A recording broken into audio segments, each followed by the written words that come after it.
बर्तन को गर्म करने के बाद उसने गेहूं डालना शुरू किया और ध्यान से उसे तलना शुरू किया। नुस्खा में परिचय के अनुसार केवल एक गर्म बर्तन में गेहूं को सावधानी से भूनने से ही अंदर का अतिरिक्त पानी निकाला जा सकता है। ये अगले पीसने और नूडल्स को अधिक नाजुक बनाने के लिए फायदेमंद था।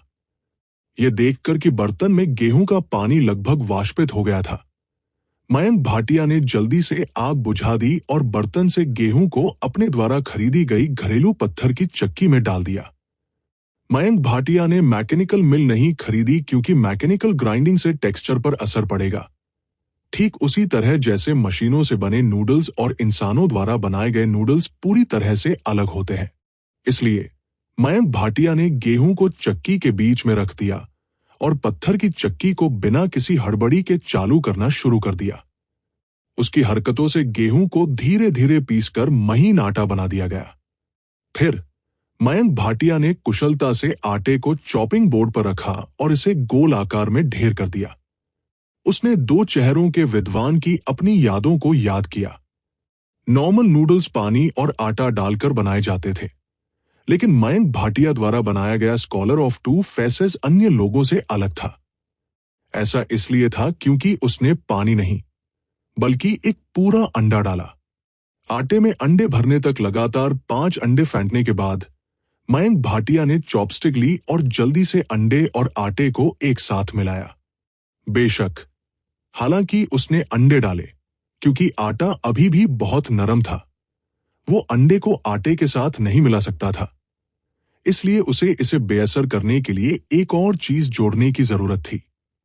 मयंक भाटिया ने पीछे मुड़कर दूसरे बर्तन में पानी की ओर देखा जो साफ पानी की तरह लग रहा था। वास्तव में उसने आज सुबह पानी तैयार किया, दोपहर में तत्काल आवश्यकता की प्रतीक्षा कर रहा था। इसलिए एक पेपर कप पकड़े हुए मयंक भाटिया ने बर्तन से आधा कप पानी निकाला और फिर आटे पर कुछ बूंदें छिड़की। हालांकि ये पानी की कुछ बूंदें ही थी। मयंक भाटिया समझ गए कि ये काफी है। फिर उसने कुशलता से आटा मिलाया। मयंक भाटिया के हाथों की हरकत से अभी अभी अंडे के साथ जो आटा मिलाया गया था वो अचानक सख्ती से भर गया। यह देखकर मयंक भाटिया थोड़ा मुस्कुरा दिए। वास्तव में जो पानी उन्होंने अभी जोड़ा है वो साधारण पानी नहीं था, बल्कि प्रसिद्ध क्षार पानी था।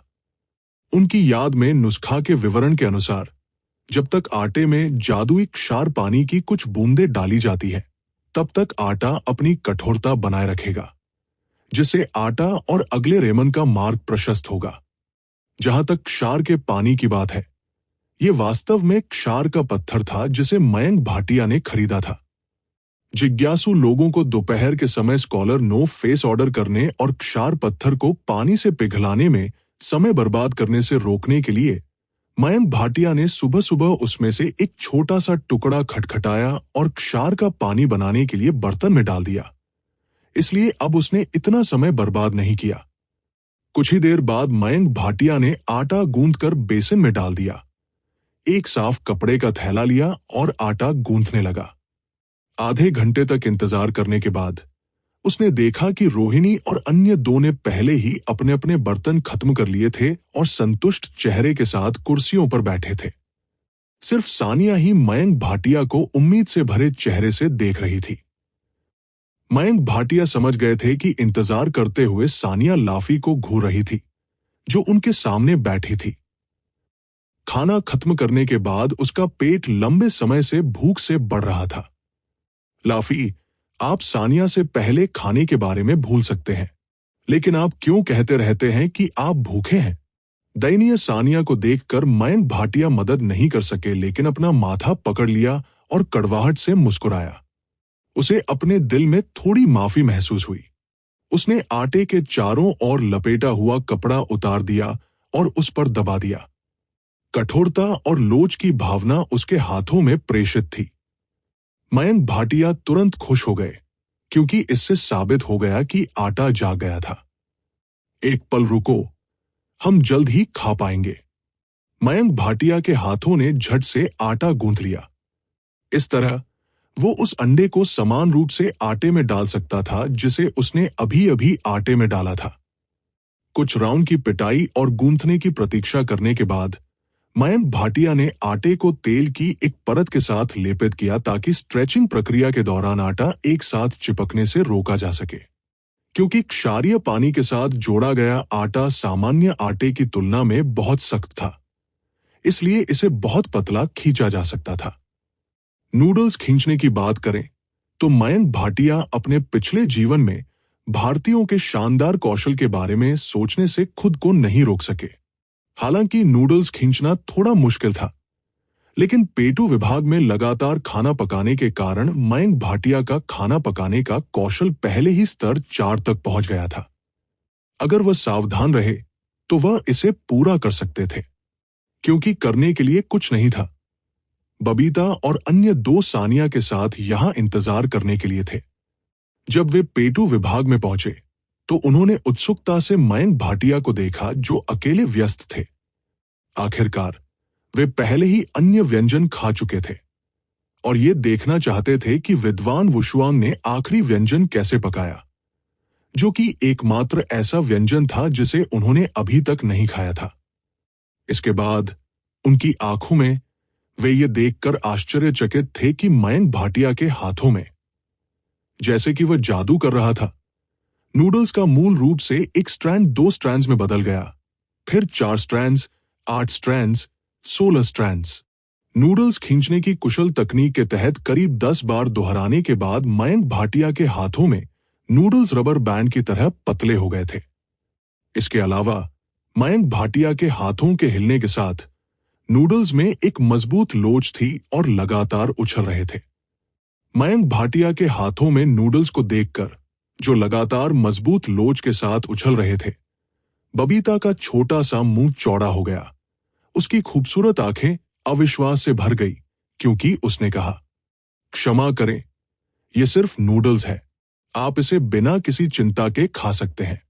बबीता के हैरान भाव देखकर मयंक भाटिया ने चाकू लिया और उसे अपने हाथ में घुमाते हुए नूडल का एक पतला धागा काटकर मुस्कुराते हुए बबीता को सौंप दिया।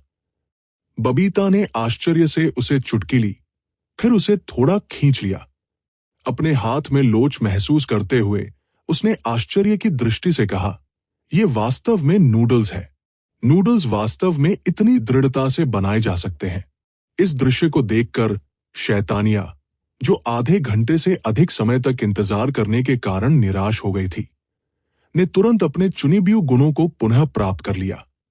उसने अपनी छोटी सी छाती को बाहर निकाला, अपनी बाहों को पार किया और आत्मा से भरी मुस्कान के साथ कहा, मुझे पता था कि स्कॉलर का अतुलनीय चेहरा अन्य नूडल्स की तुलना में बहुत अधिक स्वादिष्ट था। अच्छी बात यह है कि मेरे पास स्कॉलर के अतुलनीय चेहरे को चुनने की दूरदर्शिता थी।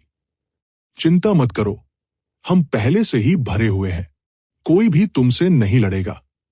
रोहिणी और अन्य 2 ने तुरंत तिरस्कार के भाव दिखाए।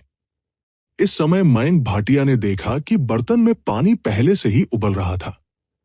उसने जल्दी से 1 चम्मच चर्बी डाली, फिर स्कैलियन और अदरक डाला। जब बर्तन से एक मधुर सुगंध निकली तो मयंक भाटिया ने नूडल के बेहद लंबे स्ट्रैंड को पकाने के लिए बर्तन में डाल दिया। जब नूडल बर्तन में दाखिल हुआ तो वह तुरंत पानी में बुरी तरह उबल गया, लेकिन उबलते पानी ने इसे कैसे उबाला हो, नूडल अभी भी तब से भरा था। ये एक लंबे अजगर की तरह था जो आसानी से पानी में घूमता और मुड़ता था। और क्योंकि नूडल को मयंक भाटिया ने बेहद पतला कर दिया था, इसलिए ये बहुत जल्दी पक गया। कुछ ही समय बाद पूरे बर्तन में नूडल्स की मधुर सुगंध निकली। ये देखकर कि बर्तन में नूडल पहले से ही पक चुका है, मयंक भाटिया ने नूडल को बर्तन से बाहर निकाला और एक कटोरे में रख दिया। उसकी कार्रवाई के बाद कटोरे में एक सुनहरी रोशनी चमक उठी। ये वास्तव में फिर से एक चमकता हुआ व्यंजन है। बबीता ने अपने छोटे से मुंह को ढक लिया, जिससे आश्चर्य से भरी बैंगनी आंखें दिखाई दी। पिछली बार उन्होंने और रोहिणी ने पेटू रेस्तरां में हरी मिर्च के साथ कटा हुआ सूअर का मांस खाया था। उसे उम्मीद नहीं थी कि वो इतनी भाग्यशाली होगी कि वो बर्तन से एक चमकता हुआ नूडल निकलते हुए देखेगी। बस इसी बात से बबीता समझ गई कि नूडल्स के इस कटोरे का स्वाद खराब नहीं हो सकता। आपके विद्वान का अतुलनीय चेहरा, सहपाठी शैतानिया। मयंक भाटिया ने डिसइंफेक्ट चॉपस्टिक की एक जोड़ी निकाली और उसे सटानिया को सौंप दिया। ये मेरा पहली बार है जब मैं चमकता हुआ खाना खा रहा हूं। मुझे लगता है कि ये निश्चित रूप से उनसे बेहतर होगा। मूल रूप से सानिया लाफाइट और अन्य दो के लिए डींग मारने के लिए तैयार थी, लेकिन जब उसने सुनहरी रोशनी को चमकते देखा तो उसने उन शब्दों को निगल लिया जो उसके मुंह से निकलने वाले थे। थोड़ा सा सूप या मसाला भी नहीं था। उसकी अभिव्यक्ति कड़वी हो गई। क्या आपके पास 5,000 रुपए के लिए बस इतना ही है? अनजाने में सानिया का चेहरा 2 बार फड़क गया क्योंकि उसने अंदर नूडल्स की ओर इशारा किया और पूछा, क्या आपने अभी ये नहीं कहा कि एक महान दानव केवल एक दानव के रूप में अपनी पहचान प्रकट कर सकता है जब वो अंत में खाता है? उन्होंने यहां तक कहा कि सबसे अच्छे व्यंजन सबसे स्वादिष्ट थे। पिछली बार यांगचून नूडल्स में कम से कम कुछ सब्जियां थी, लेकिन इस बार केवल एक कटोरी नूडल्स थे। क्या ये स्वादिष्ट हो सकता है? यहां तक कि लाफाइट भी अपना मुंह ढकने और हंसने से खुद को नहीं रोक सकी। मास्टर सैटेनिया ने अंत में जिस विनम्रता का आनंद लिया वो वास्तव में सामान्य नहीं है। ये बिना किसी सूप के नूडल्स है। सानिया का तो जिक्र ही नहीं। यहां तक कि बबीता भी अपने दिल की शंकाओं को पूछने से खुद को नहीं रोक सकी। मयंक भाटिया सहपाठी, क्या तुम कुछ जोड़ना भूल रहे? नहीं, स्कॉलर के मैचलेस फेस में कोई मसाला या साइड डिश नहीं है। मयंक भाटिया ने सिर हिलाया और समझाया। फिर स्कॉलर्स मैचलेस फेस को टेबल पर रखा और मुस्कुराते हुए सानिया से कहा, इसे आजमाएं। सहपाठी सानिया, कुछ भी नहीं है। सानिया को इस बार पूरी तरह से हार मान ली है, लेकिन एक कटोरी नूडल्स पर 5,000 रुपए खर्च करने के बाद वो केवल कड़वे चेहरे के साथ कुर्सी पर बैठ सकती थी। ये देखकर कि मेज पर कोई मिर्च या सोया सॉस नहीं था जिसे नूडल्स में जोड़ा जा सकता था। सानिया रोना चाहती थी, लेकिन उसके आंसू नहीं थे। उसने लाफाइट की हर्षित हंसी के तहत चॉपस्टिक उठाई, नूडल्स उठाए और अपने मुंह में डाल लिया। लेकिन जैसे ही नूडल्स उनके मुंह में गए, सानिया अचानक ठिठक गई। ये इतना स्वादिष्ट कैसे हो सकता है? क्या चल रहा है? इसमें केवल नूडल्स हैं, लेकिन ये इतना स्वादिष्ट क्यों है? सानिया एक बार और कुछ लेने के अलावा कुछ नहीं कर सकी। वो ये जानकर आश्चर्यचकित थी कि स्कॉलर का मैचलेस फेस वास्तव में स्वादिष्ट था। यह देसी नमकीन नूडल्स से अलग था। स्वादिष्ट सूप में देसी नमकीन नूडल्स का स्वादिष्ट स्वाद था, इसलिए बहुत सारे व्यंजन और मसाले जोड़े गए थे। लेकिन स्कॉलर का अतुलनीय चेहरा नूडल्स की कठोरता थी। जब चबाने से भरे नूडल्स मुंह में गए तो दांत नूडल्स पर चले गए। हालांकि नूडल्स चबाए गए थे, नूडल्स के टूटने का लोचदार बल मुंह से टकराया। कठोरता की वह भावना बस अप्रतिरोध्य थी। नूडल्स अंडे से बनाए जाते थे और पहले नूडल्स में कोई मसाला नहीं जोड़ा गया था। खाना बनाते समय बर्तन में केवल लाड डाला जाता था। नूडल्स के चारों ओर लपेटा गया नाजुक सुनहरा तेल और सूप में अदरक और स्कैलिन के साथ मिश्रित किया जाता है, जिससे नूडल्स तैलीय हो जाते हैं लेकिन चिकना नहीं होते हैं। ये बहुत मधुर था और स्वाद उत्कृष्ट था। ये मदद नहीं कर सकता था, लेकिन किसी की भूख बढ़ा सकता था। अजीब बात है, इन नूडल्स को खाने से मुझे घर पर केक की याद क्यों आती है? सानिया ने नूडल्स उठाकर अपने मुंह में डाल लिया। अचानक नूडल्स का हल्का मधुर स्वाद उसके मुंह में फट गया। इस समय सानिया को लग रहा था कि वह अपने गृहनगर को बहुत दूर नरक में देख रही थी। उसके माता पिता और प्यारे भाई जो उसे एक महान दानव बनने का इंतजार कर रहे थे। और ये नूडल्स मदद नहीं कर सके, लेकिन उसे उस केक की याद दिलाए जो उसके पिता ने उसके जन्मदिन के लिए बनाया था। वो मधुर स्वाद, ये घर का स्वाद था। ये साधारण लग रहा था, लेकिन जब ध्यान से चखा जाता है तो इसका स्वाद अविस्मरणीय मधुर होता है। ओह, ये वास्तव में स्वादिष्ट है। अपने माता पिता के बारे में सोचकर सानिया की आंखों के कोने धीरे धीरे नम हो गए। वो मदद नहीं कर सकती थी, लेकिन कटोरे में नूडल्स खा सकती थी। क्या ये वास्तव में इतना जादुई है? मूल रूप से उन्होंने सोचा था कि स्कॉलर का मैचलेस फेस व्यंजनों में सबसे घृणित चीज थी, लेकिन सानिया को देखकर जो खाने के दौरान उसकी आंतरिक भावनाएं जगा रही थी, रोहिणी और अन्य लोग जिज्ञासु भाव दिखाने से खुद को नहीं रोक सके। अंत में सानिया के खाना खत्म करने के बाद उसने अपनी चॉपस्टिक नीचे रखी और सभी की हैरान निगाहों के नीचे मयंक भाटिया के पास चली गई। उसने अपनी आंखों के कोनों से बचे हुए आंसू पोंछे और मयंक भाटिया से उत्साह से कहा, सहपाठी मयंक भाटिया, अगली बार मैं फिर से तुम्हारे नूडल्स खाने आऊंगी। ये ठीक है, अगली बार मैं निश्चित रूप से आपके खाने के लिए नूडल्स बनाऊंगा, मयंक भाटिया ने मुस्कुराते हुए कहा।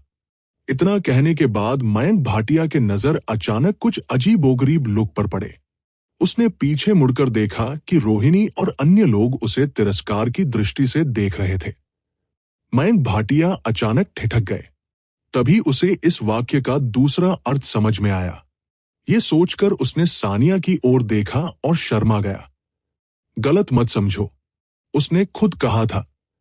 मैंने जानबूझकर इस चुनिब्यू लड़की का नेतृत्व नहीं किया, ठीक है।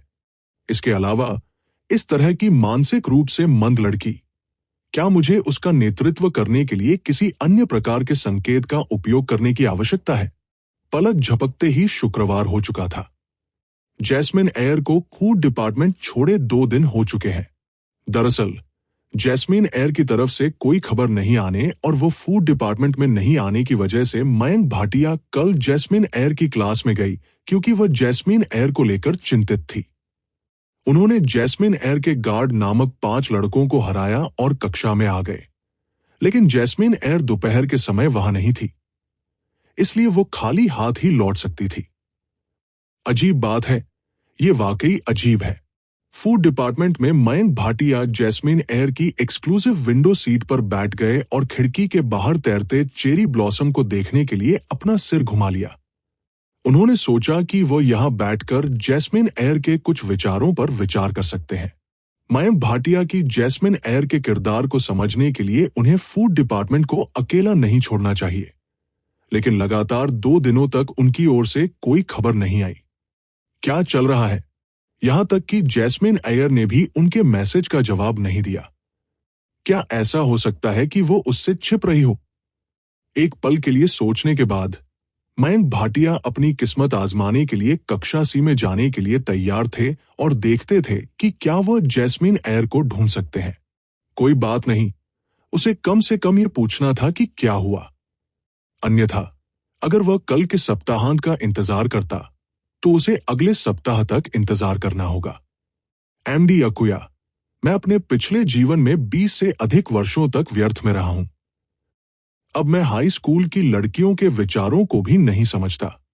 साफ सफाई के बाद जैसे ही वो बाहर जाने वाला था, वो एक लड़की से टकरा गया। उसके सीने पर एक नरम स्पर्श था। लड़की को गिरने से रोकने के लिए मयंक भाटिया जल्दी से आगे बढ़े और उस लड़की को गले लगा लिया जो अभी अभी चली गई थी। मयंक भाटिया सान। उसकी बाहों से एक शर्मीली आवाज आई। मयंक भाटिया ने अपना सिर नीचे किया और लंबे समय से प्रतीक्षित वर्ग नेता महिंको को लाल चेहरे के साथ अपनी ओर देखते देखा। क्लास लीडर महिंको। जब वह बाहर गया तो उसे क्लास लीडर से टकराने की उम्मीद नहीं थी। मयंक भाटिया ने जल्दी से मैचिकों को ऊपर उठाने में मदद की। मयंक भाटिया, तुम कहां जा रहे हो? मयंक भाटिया के साथ अभी अभी अंतरंग संपर्क के कारण चेहरे पर एक ब्लश के साथ सुष्मिता ने मयंक भाटिया की ओर देखा और मयंक भाटिया के चिंतित भाव से कुछ हैरान थी, जो हमेशा कक्षा में स्थिर रही थी। दरअसल जसप्रीत पिछली बार से गवर्नमेंट रेस्टोरेंट में नहीं आया था। मयंक भाटिया ने आश्चर्य से पूछा, मैं बस थोड़ी देर के लिए बाहर जाने वाला था। आपके पास यहां आने का समय कैसे है? उन्होंने कहा, क्योंकि मुझे कल एकत्र किए गए कागजात को छांटने में शिक्षक की मदद करने के लिए आज सुबह जल्दी स्कूल आना था। इसलिए मैं स्कूल आने के लिए बहुत उत्सुक था और नाश्ता नहीं किया था। मैंने सुना है कि इन दिनों अधिक से अधिक छात्र पेटू विभाग में आ रहे हैं, इसलिए मैं यहां आ गया। फिर माइचिको ने खाली पेटू विभाग पर नजर डाली और उत्सुकता से पूछा, अजीब बात है, जैस्मीन कहाँ है? मयंक भाटिया ने आह भरी और मैचिको को वापस पेटू विभाग में ले गए। उसने मैचिको को बताया कि जैस्मीन इन 2 दिनों में नहीं आई। वास्तव में मयंक भाटिया पहले से ही कक्षा के नेता के दयालु दिल को जानते थे जब वो डीपीएस में रहते थे, इसलिए उन्हें इसके बारे में बताने में कोई समस्या नहीं थी। मयंक भाटिया को ये कहते हुए सुनकर कि जैस्मिन को हर महीने कुछ दिन कुछ करना होता है, मैचिको का चेहरा अचानक लाल हो गया। उसने मयंक भाटिया पर अपनी आंखें घुमाई और गुस्से से कहा, क्या आप एक द्व्यायामी उपन्यास में एक हारे हुए नायक हैं? एक लड़की इतने बुरे मूड में कैसे हो सकती है जब उसे पीरियड होता है? आपने उसे उकसाया होगा, है ना? मेरी याद में जैस्मीन के चरित्र के साथ वो पेटू विभाग को अकेला नहीं छोड़ेगी। यहां तक कि अगर उसे कुछ करना है तो वो आपको पहले से सूचित करेगी। आपको अनदेखा करने जैसी कोई बात नहीं है। उन्होंने कहा, यह सही है, मुझे भी लगता है कि अय्यर का किरदार थोड़ा अजीब है। मयंक भाटिया ने भौहें चढ़ाते हुए पूछा, लेकिन मुझे याद नहीं है कि मैंने उसे कब उकसाया था। मैचिको ने सूंघा, अपनी कमर पर हाथ रखा और मयंक भाटिया को पुराने जमाने की नजर से देखा। यह सिर्फ इसलिए है क्योंकि आपको लगता है कि आपने उसे उकसाया नहीं है। आप जानते हैं कि लड़कियां बहुत संवेदनशील होती हैं। अपनी उपस्थिति को देखते हुए आपने एक प्रेमिका को नहीं सिखाया है ना? मैचिको ने सिर पर कील ठोक दी। मयंक भाटिया का बूढ़ा चेहरा लाल हो गया। दरअसल, चाहे वो उसका पिछला जीवन हो या ये शरीर, वो इतने लंबे समय तक जीवित रहा था और उसकी कभी कोई प्रेमिका नहीं थी। इस जीवन में उसने स्पष्ट रूप से एक धोखा दिया था, लेकिन फिर भी उसकी कोई प्रेमिका नहीं थी। जीवन वास्तव में एक विफलता थी। मयंक भाटिया ने तुरंत कोई जवाब नहीं दिया। उसने 2 बार खांसते हुए पूछा, इसका अय्यर से क्या लेना देना है? बेशक इसका इससे कुछ लेना देना है। मैचिको ने गंभीर चेहरे के साथ कहा, आपकी कोई प्रेमिका नहीं है, इसलिए स्वाभाविक रूप से आप जैस्मीन के विचारों का अनुमान नहीं लगा सकते। आप ठीक से समझ नहीं पा रहे हैं कि वह पेटू विभाग में क्यों नहीं आती है। तो फिर मुझे क्या करना चाहिए? मयंक भाटिया को लगा कि मैचिको का तर्क उचित था, इसलिए वह आश्चर्य से पूछे बिना नहीं रह सका। आखिरकार उनके सिस्टम में कई प्रतिभाएं थी, लेकिन इसमें लोगों के दिलों को समझने की प्रतिभा नहीं थी। स्वाभाविक रूप से यह जैस्मीन अय्यर के विचारों के माध्यम से नहीं देख सकता था। मुझे तुम्हारे और जैस्मीन के बीच की बात बताओ। मुझे सब कुछ बताना याद रखें। एक लड़की के रूप में मैं आपको एक समाधान के बारे में सोचने में मदद कर सकता हूं। क्लास लीडर, मुझे ऐसा क्यों लगता है कि आप जानबूझकर अय्यर और मेरे बीच के मामले के बारे में पूछताछ करने आए थे? मैचिको का चेहरा लाल हो गया जब मयंक भाटिया ने सिर पर कील ठोक दी। उसने अपना बचाव किया। यह कैसे हो सकता है? मैं स्पष्ट रूप से आपकी मदद करने के लिए यहां हूं। ठीक है, मयंक भाटिया ने आह भरी। अब वह किसी और पर भरोसा नहीं कर सकता था। आखिरकार मायरा बहुत छोटी थी और बाहर नहीं जाती थी, इसलिए उसके लिए जैस्मीन के विचारों को समझना असंभव था। जहां तक दूसरी बहन हत्सुने की बात है, वो एक प्रणाली थी और वास्तविकता में प्रकट नहीं हो सकती थी। इस तरह की बात केवल कक्षा में सामाजिक तितली मैचिको द्वारा ही पूछी जा सकती थी। कुछ देर याद करने के बाद मयंक भाटिया ने मैचिको को बताया कि जिस दिन वह जैस्मिन के घर गया था उस दिन क्या हुआ था। क्या उसने वास्तव में जैस्मीन को एक किताब में खींचा और वह आपको रात में आपके साथ खेलने के लिए घर भी ले गई? मयंक भाटिया की सफाई सुनने के बाद योगेंद्र ने लाल चेहरे से पूछा, क्या आपके पास अभी भी जैस्मिन की किताब है? मुझे देखने दो। कक्षा के नेता, आप विषय से भटक गए। मयंक भाटिया ने अपनी आंखें घुमाई और कहा, वो किताब एक सीमित संस्करण है। मेरे पास यहां केवल एक प्रति है। इसे अय्यर ने छीन लिया था, इसलिए स्वाभाविक रूप से मेरे पास ये नहीं है। ये थोड़ा अजीब है। योगेंद्र ने एक पल के लिए सोचा और भौहें चढ़ा दी। चूंकि उसने अपनी किताब देखी और कुछ भी गलत नहीं किया, वो आपको रात में घर भी ले गई और आपको पानी खिलाकर आपके साथ खेला। ये पहले से ही साबित करता है कि इस दिन कोई समस्या नहीं थी। लेकिन अगले दिन उसने अचानक आपको क्यों अनदेखा कर दिया, जैसे कि वह एक अलग व्यक्ति हो। मुझे मत बताओ कि तुमने उस रात जैस्मीन के साथ कुछ अजीब किया जिससे उसे गुस्सा आया। मयंक भाटिया ने खाली भाव से कहा, अय्यर के परिवार की शक्ति के साथ मैंने येशी सान के साथ क्या किया? क्या आपको लगता है कि मैं अभी भी यहां खड़ा हो सकता हूं? ये कहना मुश्किल है। शायद जैस्मिन अपनी बेगुनाही के बारे में चिंतित थी और ये कहने की हिम्मत नहीं कर रही थी। मयंक भाटिया ने अपनी आंखें घुमाई। क्लास लीडर, बस बहुत हो गया। अगर ऐसी कोई बात होती तो मैं आपसे मदद नहीं मांगता। मैं सिर्फ मजाक कर रहा हूं। किताब में। मयंक भाटिया एक पल के लिए स्तब्ध रह गए और पूछा, लेकिन जैस्मीन को किताब में कुछ भी गलत नहीं लगा और उसने मुझसे किताब ही मांगी क्योंकि उसे ये बहुत पसंद आई। अगर ऐसा है तो आप लड़कियों को नहीं समझते हैं, खासकर अय्यर। योगेंद्र ने अनुभवी लहजे में कहा। जैस्मिन के किरदार से उन्हें बहुत गुस्सा आया होगा कि उन्हें किताब की नायिका के रूप में खींचा गया है। उसने शायद सीमित संस्करण के कारण पुस्तक के लिए कहा था जो आपने पहले कहा था। वो अपनी बेगुनाही की रक्षा करना चाहती थी, इसलिए उसने किताब मांगी ताकि ये भविष्य में न फैले। इस तथ्य के साथ कि वह आपको रात में घर ले गई, ये बहुत संभावना है कि वह चाहती थी कि आप इस मामले को समझाएं। लेकिन आपने गलत समझा और पूरी दोपहर संगीत स्टूडियो में संगीत रिकॉर्ड किया, जिससे जैस्मीन ने अगले दिन पेटू रेस्तरां छोड़ दिया क्योंकि वह अब से निराश थी। ऐसा लग रहा था कि कुछ समझ में आता है। मयंक भाटिया थोड़े स्तब्ध रह गए।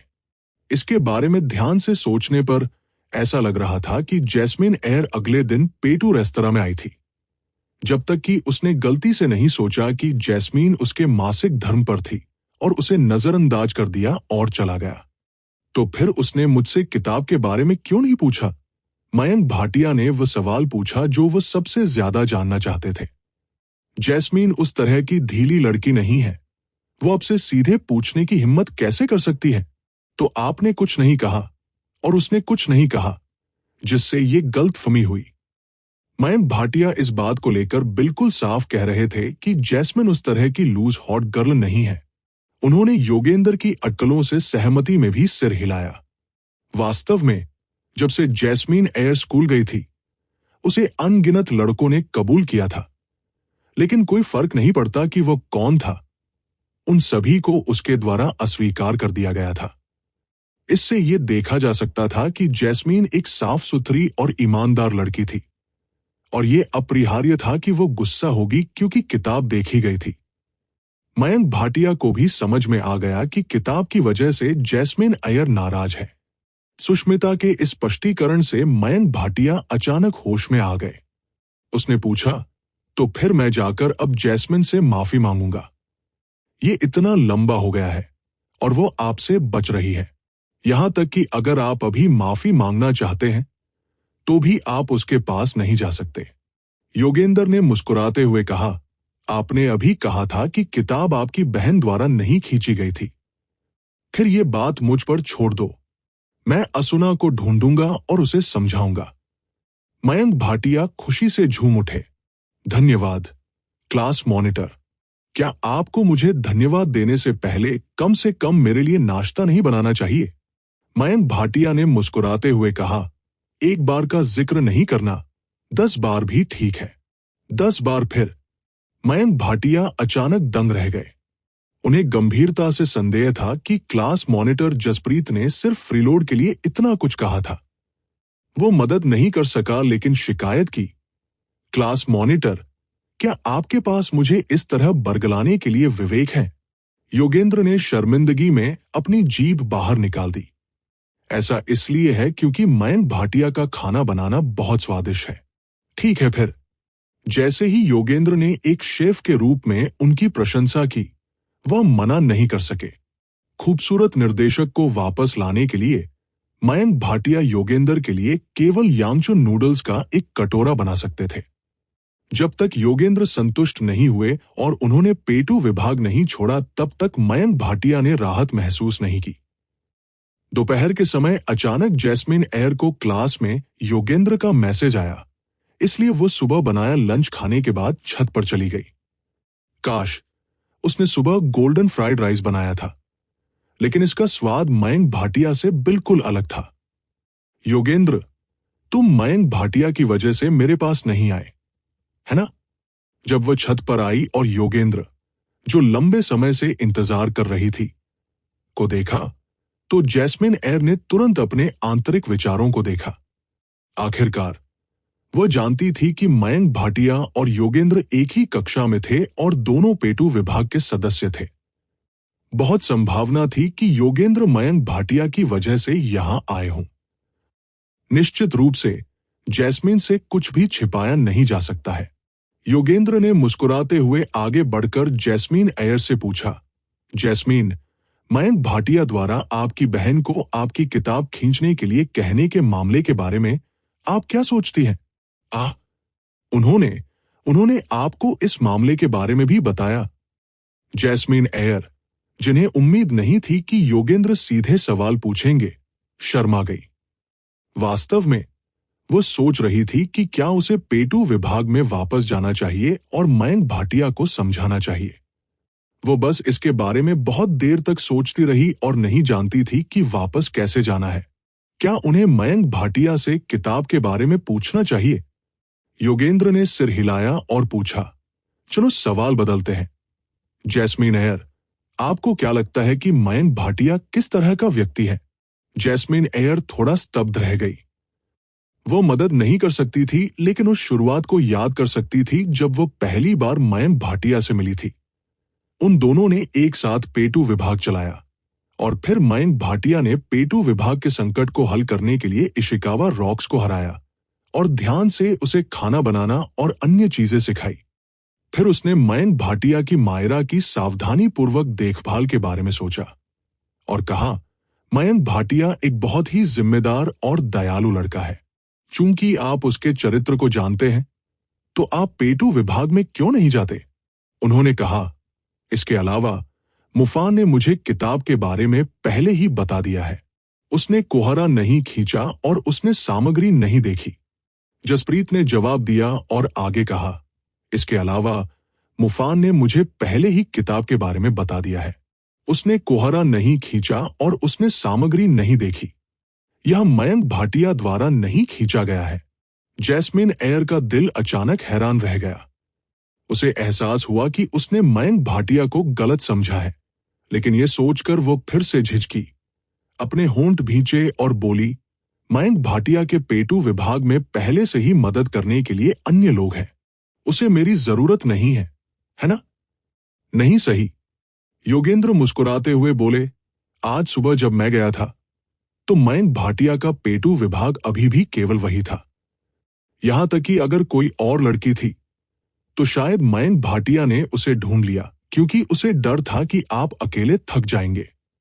उनके अनुसार वो हमेशा सोचते थे कि आप अपने मासिक धर्म पर हैं, इसलिए उन्होंने आपको नजरअंदाज कर दिया।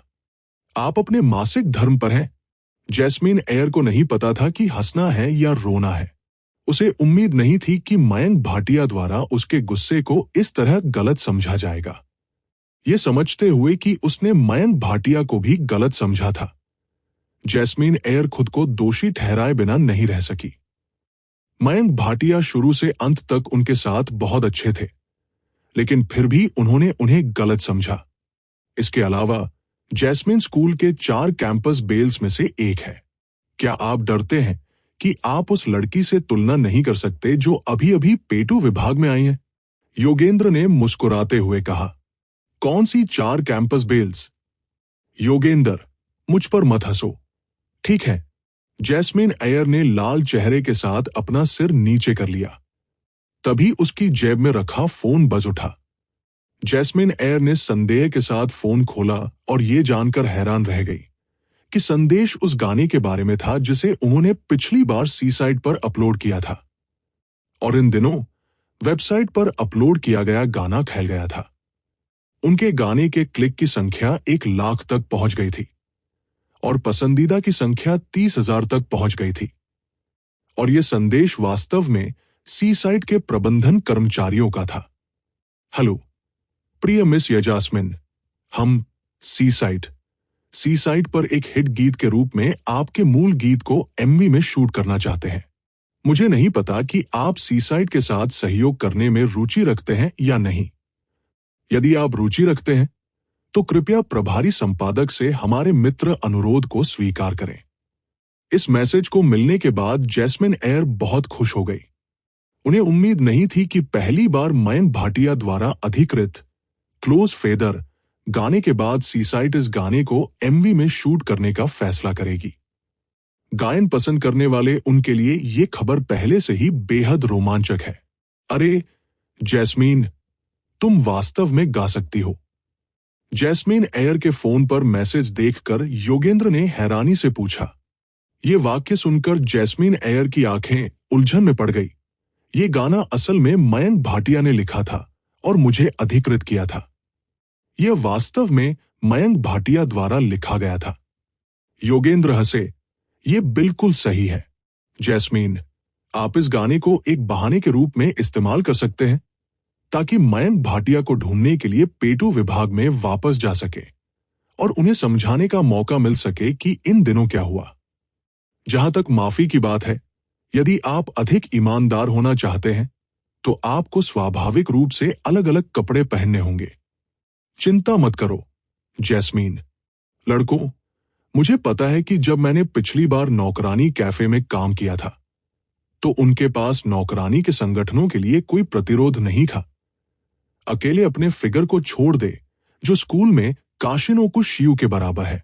यकीन मानिए, अगर आप इस आउटफिट को पहनती हैं तो मयंक भाटिया की नाक से खून जरूर आएगा। चेंजिंग रूम में जैस्मिन एयर ने नौकरानी की पोशाक पकड़ी हुई थी जिसे उसने अलग किया था। उसे याद आया कि माई एयर ने उसे अभी अभी क्या बताया था। उसने अपना सिर नीचे किया और काले और सफेद नौकरानी पोशाक और उसके हाथ में सफेद घुटने के ऊपर के मोजे को देखा। वो मदद नहीं कर सकी लेकिन शर्मा गई। वास्तव में नौकरानी कैफे में काम करते समय इस पोशाक को पहनना ठीक है, लेकिन मैं इसे कैसे पहन सकता हूं और इसे अकेले लड़के को कैसे दिखा सकता हूं? जैस्मिन एयर ने लाल चेहरे के साथ मन ही मन सोचा। इस समय वो इस बात को लेकर उलझन में थी कि उसे ये पोशाक पहननी चाहिए या नहीं। लेकिन अगर वह इसे पहने बिना माफी मांगती तो क्या मयंक भाटिया को लगता कि उसकी माफी बेईमानी थी? एक पल के लिए जैस्मिन एयर गहरी सोच में पड़ गई। उसके दिल में उछालने और मुड़ने के कारण इस समय उसकी दो चेतनाएं दो छोटी जैस्मिन एयर में बदल गई थी जो उसके शरीर के दोनों किनारों पर उड़ रही थी। छोटी जैस्मिन एयर में से एक ने उसके कान में फुसफुसाया, जैस्मिन एयर, मैं आपको सलाह देती हूं कि पहले इस पोशाक को न पहने। यदि आप इसे पहनते हैं तो मयंक भाटिया सोचेंगे कि आप जानबूझकर उसे बहका रहे हैं और इससे पिछली बार की तरह गलतफहमी पैदा होगी। हमें क्या करना चाहिए? दूसरी छोटी जैस्मिन एयर ने भी कहा। हाँ, वह छोटी लड़की सही है जैस्मिन एयर, बेहतर है कि पहले इस आउटफिट को न पहने। यदि आप इसे पहनते हैं तो मयंक भाटिया सोचेंगे कि आप जानबूझकर उसे बहका रहे हैं और इससे पिछली बार की तरह गलतफहमी पैदा होगी। हमें क्या करना चाहिए? तुम दो छोटे लोग एक ही बात क्यों कह रहे हो? जैस्मिन एयर ने अपने दांत पीस लिए और अपने मन में दो चेतनाओं से छुटकारा पाने के लिए जोर से सिर हिलाया। अंत में उसने आह भरी और निर्णय लिया। उसने नौकरानी की पोशाक को वापस कैबिनेट में डाल दिया और थोड़ी देर इंतजार करने और इसके बारे में ध्यान से सोचने का फैसला किया। आखिरकार अपने वर्तमान व्यक्तित्व के साथ वो इस पोशाक को पहनने की हिम्मत नहीं करती थी। ठीक है, ये हो गया। मयंक भाटिया ने अपने फोन पर मैसेज पर नजर डाली। बिस्तर पर बैठते ही उसके मुंह के कोने हिल गए। उसने अपना फोन बंद कर दिया। उसने जैस्मीन को सुबह से लेकर स्कूल के अंत तक नहीं देखा। वो नहीं जानता था कि योगेंद्र ने अपना काम पूरा किया है या नहीं। यदि ये उस आत्मविश्वास से भरी आवाज के लिए नहीं होता जो योगेंद्र ने उसे भेजी थी, तो उसने वास्तव में सोचा होता कि योगेंद्र जानबूझकर फ्रीलोडिंग कर रहा था। जब वे किचन में पहुंचे तो मयंक भाटिया ने अपनी बहन के लिए रेमन तैयार किया और उसे एक प्लेट में रख दिया। जैसे ही वह इसे ऊपर लाने वाला था, नीचे रखा गया परिवार का फोन बज उठा। दरअसल मायरा के सेल फोन और उनके स्कूल में लाए गए सेल फोन के अलावा मयंक भाटिया के लिविंग रूम में एक होम फोन भी था। यह सिर्फ इतना था कि उसने अपने माता पिता के निधन के बाद से शायद ही कभी इसका इस्तेमाल किया था। बेशक बहुत से लोग इस घर के फोन नंबर को नहीं जानते थे। कम से कम स्कूल में लिली जेम्स और जैस्मीन जैसे लोग उसका फोन नंबर जानते थे, लेकिन उसके घर का फोन नंबर नहीं। शक के साथ मयंक भाटिया ने फोन उठाया। हेलो, ये म्यू है। वाह भाई मयंक भाटिया। लेकिन इससे पहले कि मयंक भाटिया ने अपनी बात खत्म की, फोन के दूसरे छोर से एक लड़की की आवाज सुनाई दी। मयंक भाटिया। थोड़ा स्तब्ध मयंक भाटिया का चेहरा ठंडा हो गया। हम्फ, ये झूठा कहां से आया? जब तुम मुझे देखते हो तो मुझे भाई कहते हो। क्या तुम राक्षस हो? ठीक है, मैं आपको सच बताऊंगा। वास्तव में मेरा परिवार बहुत खास है। मूल रूप से चोर आते हैं और आंसुओं के साथ चले जाते हैं। इसके अलावा मेरी कोई अन्य बहन नहीं है, केवल मायरा है और वह ऊपर है। मैं तुम्हारा भाई नहीं हूं, इसलिए तुम मेरी बहन होने का नाटक करना भूल सकते हो। उसके बाद मयंक भाटिया सीधे पैंग। उसने फोन रख दिया और मन ही मन सोचा, आजकल झूठे लोग वास्तव में बहुत बड़े पैमाने पर है। उन्होंने वास्तव में उसका सार्वजनिक फोन पाया और लोगों को धोखा देने के लिए उसकी प्यारी बहन होने का नाटक किया। लेकिन मायरा की आवाज नरम और प्यारी है। आपकी ऊर्जावान आवाज मायरा से बिल्कुल अलग है, ठीक है। लेकिन मयंक भाटिया के जाने से पहले ही फोन की घंटी बज उठी। मयंक भाटिया मदद नहीं कर सके, लेकिन भौहें चढ़ा दी और फिर से फोन उठाया।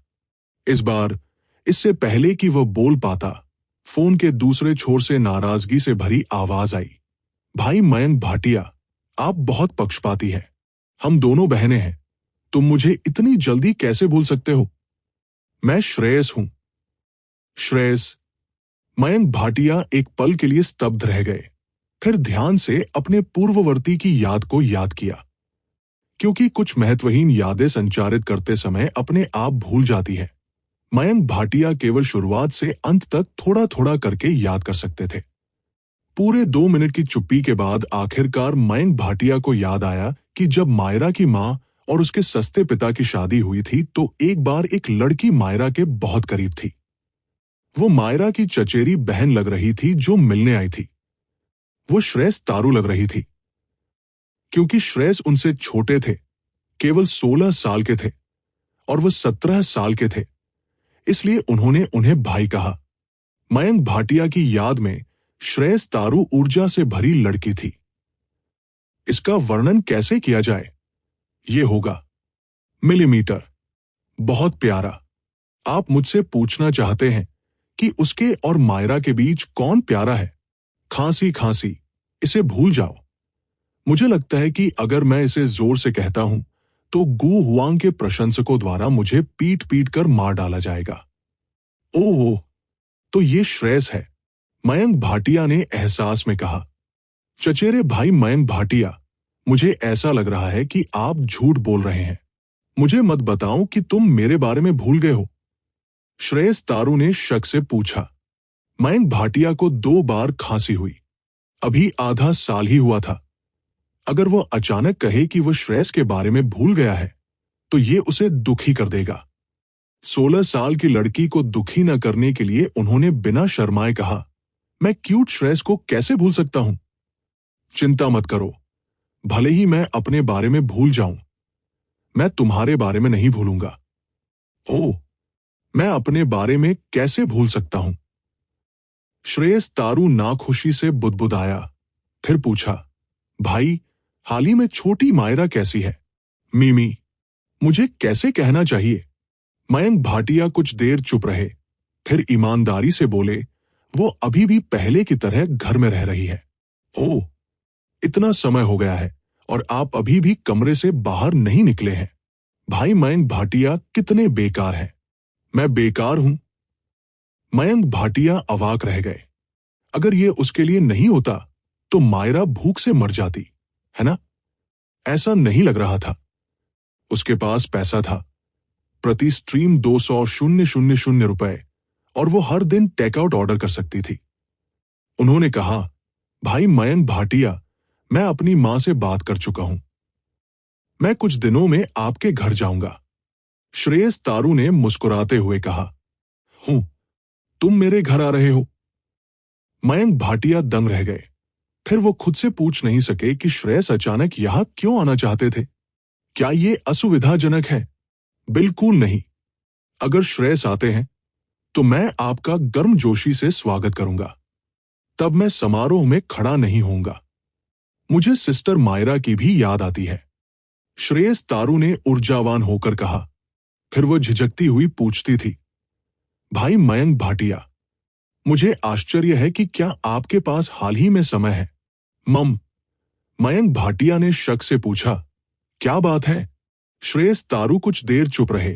फिर ऐसा लगा कि उन्होंने अचानक हिम्मत जुटा ली और कहा, भाई मयंक भाटिया, दरअसल सिस्टर मायरा को देखने के लिए यहां आने के अलावा मुझे आपसे कुछ चर्चा भी करनी है। क्या बात? ठीक है, मैं इसे यहां स्पष्ट रूप से नहीं समझा सकता। फोन के दूसरे छोर पर श्रेयस तारू की हकलाने वाली आवाज आई। भाई मयंक भाटिया, संक्षेप में, वास्तव में मैं इस बार आपसे जीवन परामर्श के लिए पूछने आया हूं। इसके बाद श्रेयस तारू ने फोन रख दिया। केवल मयंक भाटिया ही फोन पकड़े हुए रह गए थे, थोड़ा उलझन में। जीवन परामर्श? कुछ दिनों में मेरा छोटा चचेरा भाई जीवन परामर्श के लिए मेरे पास आएगा। जिसके बारे में बोलते हुए मेरी बहुत सारी बहनें हैं। फोन रखने के बाद मयंक भाटिया स्कॉलर मैचलेस को ऊपर ले गए और मायरा के दरवाजे के सामने रख दिए। उसने अपने मन में अपनी वर्तमान छोटी बहन के बारे में सोचा। उनकी बहन मायरा, उनकी बहन हत्सुने और मायरा के चचेरे भाई श्रेयस। इसके साथ ही उनकी वास्तव में कुल 3 बहनें थीं। क्या वो एक सिस्कॉन की मौत से ईर्ष्या करने जा रहा था, जिसकी बहन नहीं थी? मायरा, मैंने रात का खाना दरवाजे पर रखा है। साथ ही आपका चचेरा भाई श्रेयस अगले कुछ दिनों में हमारे घर आने की योजना बना रहा है। मयंक भाटिया ने मायरा का दरवाजा खटखटाया और कहा कि फिर वो सीढ़ियों की रेलिंग के खिलाफ झुक गया और चुपचाप मायरा के बाहर आने का इंतजार करने लगा। जहां तक यहां इंतजार की बात है तो मयंक भाटिया मायरा को देखने का पूरी तरह से इंतजार कर रहे थे। आखिरकार मायरा और श्रेयस के बीच के रिश्ते के साथ अगर उसने सुना कि श्रेयस एक अतिथि बनने जा रहा है तो वो निश्चित रूप से ये दिखावा नहीं करेगी कि उसने कुछ भी नहीं सुना और पहले की तरह कमरे में रहेगी। दरवाजे को धक्का देकर खोले जाने की अपेक्षित आवाज सुनाई दी। मयंक भाटिया खुश थे, जैसा कि अपेक्षित था। केवल श्रेयस ही मायरा से बात कर सकता था। मयंक भाटिया ने मुड़कर मुड़ा। जैसे ही दरवाजा खुला था, 2 सफेद जेड पैर उसकी दृष्टि में प्रवेश कर गए। जैसे जैसे उसकी निगाहें धीरे धीरे ऊपर की ओर बढ़ती गई, बर्फीले पैर धीरे धीरे मयंक भाटिया के सामने आ गए। मायरा ने एक हाथ से अपनी पोशाक के कोने को पकड़ लिया और दूसरा हाथ अपनी छाती पर रख दिया, क्योंकि वो उसे शर्म से देख रही थी। मायरा, तुम्हारी ये पोशाक। मायरा की बैंगनी पोशाक को देखकर जो मुश्किल से उसके निचले शरीर को ढक सकती थी, मयंक भाटिया का मुंह जोर से फड़क गया, क्योंकि पोशाक बहुत छोटी थी। उसके बर्फीले पैर हवा के संपर्क में थे, जिससे वे बेहद तंग दिख रहे थे। जिसके बारे में बोलते हुए, भले ही आप एक कलाकार हो, आपको घर पर इतने लापरवाही से कपड़े नहीं पहनने चाहिए, ठीक है? क्या ये कपड़े बहुत सस्ते नहीं हैं? क्या आपने इसे ताओबाओ से खरीदा है? मैं एक सामान्य आदमी हूं। मयंक भाटिया को घूरते हुए देखकर मायरा शर्मा गई और धीरे से पूछा, भाई, क्या ये ड्रेस अच्छी नहीं है? नहीं, ये बहुत प्यारा है, मयंक भाटिया ने ईमानदारी से कहा। दरअसल एक आदमी के नजरिए से ये ड्रेस वाकई प्यारी थी, जब तक बिग ब्रदर इसे पसंद करता है। मायरा ने शर्माते हुए अपनी स्कर्ट के हेम को पकड़ लिया। उसके पैर अनियंत्रित रूप से कांप रहे थे। स्कर्ट इतनी छोटी थी कि अगर उसके हाथ स्कर्ट के हेम से बाहर निकल जाते तो उसके स्तन उजागर हो जाते। मयंक भाटिया की ओर देखते हुए मायरा ने शक से पूछा, भाई, क्या सचमुच में सिस्टर श्रेयस आ रही है? यह सब इसलिए है क्योंकि आप बाहर नहीं जा रहे हैं। वो आपके बारे में चिंतित है। मयंक भाटिया ने अपनी आंखें घुमाई। उन्हें समझ नहीं आ रहा था कि श्रेयस तारू का लाइफ काउंसलिंग से क्या मतलब है। स्वाभाविक रूप से वो अपनी प्यारी बहन को नहीं बता सकता था। आखिरकार कलाकार के आंतरिक विचार अधिक सीधे थे। पिछली बार जब उसने लिली जेम्स को बताया कि मायरा ऊपर है, तो उसे गलत समझा गया था। क्योंकि उसके माता पिता घर पर नहीं थे, मायरा को हर दिन एसएम खेलने के लिए कमरे में बंद कर दिया गया था। इस बार श्रेयस तारू की लाइफ काउंसलिंग ने मायरा को गलत समझा। ये कहना मुश्किल था। ये बहुत अच्छा है, सिस्टर सुई नाइगुओ आखिरकार आ रही है। मयंक भाटिया की पुष्टि सुनकर मायरा के चेहरे पर अचानक एक्साइटेड भाव दिखाई दिए। ठीक है, मयंक भाटिया ने सिर हिलाया। मायरा के चेहरे पर लंबे समय से खोई हुई मुस्कान देखकर मयंक भाटिया खुश हो गए। ये एक अच्छा संकेत था। इस बात की बहुत संभावना थी कि श्रेयस मायरा को प्रबुद्ध करने के लिए यहां आएंगे। सबसे अच्छा परिणाम मायरा के दिल में गांठ को हल करना होगा और मायरा को बहादुरी से कमरे से बाहर निकलने देना होगा। फिर उनके सिस्टम का मिशन पूरा हो जाएगा। बड़े भाई, अंदर आओ और बात करो। इस समय मायरा ने एक हाथ से अपनी स्कर्ट का किनारा खींचा और दूसरे हाथ से दरवाजा खोला। उसने मयंक भाटिया से फुसफुसाया, मायरा के कमरे में प्रवेश करें। मयंक भाटिया ने अपनी भौहें ऊपर उठाई। इस समय वो स्वाभाविक रूप से संकोच नहीं करता था। वह ट्रे को सीधे मायरा के कमरे में ले गया। सच कहूं तो शुरू से अंत तक वह मायरा के कमरे में 3 बार से ज्यादा नहीं घुसा था। मायरा के कमरे में प्रवेश करना वास्तव में आसान नहीं था। पिछली बार मायरा के कमरे में प्रवेश करते हुए काफी समय हो गया था। उन्हें उम्मीद नहीं थी कि इस बार श्रेयस की वजह से वो मायरा को फिर से ढूंढने का मौका ले पाएंगे। बैठो, बड़े भाई। मायरा ने कुछ ही दूरी पर जमीन पर एक बैंगनी ऑक्टोपस कुशन की ओर इशारा किया और मयंक भाटिया से कहा, ठीक है। मयंक भाटिया ने ट्रे को टेबल पर रख दिया, फिर कुशन पर बैठ गए और पूछा, मायरा, क्या बात है? हाँ, मायरा ने अपने होंठ भींचे और पूछा, बड़े भाई, क्या श्रेयस की बहन अकेली आई थी? होना चाहिए, क्योंकि उसकी मां को मिठाई की दुकान चलानी है। मयंक भाटिया ने हैरान होकर पूछा, क्या उसके अकेले आने और अपनी चाची को लाने में कोई अंतर है? हाँ। मायरा दूसरे कुशन से मयंक भाटिया के पास चढ़ी, फिर मयंक भाटिया से बोली, बड़े भाई, असल में मेरे पास भी आपसे मदद मांगने के लिए कुछ है। ये स्थिति थोड़ी खतरनाक है। मायरा को करीब और करीब आते देख मयंक भाटिया का गला हिल गया। उसने निगल लिया और पूछा, क्या बात है? मायरा ने मेज पर एक स्केचबुक उठाई और मयंक भाटिया से कहा, बिग ब्रदर, वास्तव में हाल ही में मैं एक जीवन शक्ति वाली लड़की का किरदार बना रही हूं और श्रेयस बहन बिल्कुल सही है। तो आप उसे आकर्षित करना चाहते हैं? नहीं, मैं उसे एक बार वजन बढ़ते हुए देखना चाहता हूं। मयंक भाटिया, ठीक है, यहां तक कि उसके भाई के रूप में, जिसने इतने लंबे समय तक मायरा की देखभाल की थी। वो वास्तव में समझ नहीं पाया कि वह क्या सोच रही थी। अपने कमरे में वापस आकर मयंक भाटिया ने मायरा की बातों के बारे में सोचा और मन ही मन मुस्कुराया। जिसके बारे में बोलते हुए, क्या यह हो सकता है कि उसकी बहन का यौन अभिविन्यास गलत नहीं था?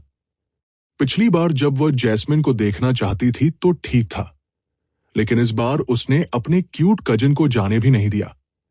उसने श्रेयस से यह भी कहा कि अगर वह इसे नहीं देखना चाहती है तो उसे कमरे में न जाने दे। एक खांसी, मुझे माफ कर दो श्रेयस, बहन मायरा के लिए मुझे दोष मत दो कि मैंने तुम्हें उसके कमरे में नहीं जाने दिया। फैसला लेने के बाद मयंक भाटिया ने गेमिंग हेलमेट पहन लिया। कुछ दिनों के स्तर के बाद उसके और काली बिल्ली के सहयोग और उच्च अंत कौशल के कारण वह स्तर 8 पर पहुंच गया था। जहां तक काली बिल्ली और उसकी बात है, वे दोनों स्तर 8 पर थे और वे दोनों लीडर बोर्ड के शीर्ष 5 में थे। सिस्टम के अनुसार बहन हत्सुने, जब तक वह और काली बिल्ली 2 बार और समतल होते हैं, वे पहली मंजिल के अंतिम बॉस को हराने में सक्षम होंगे।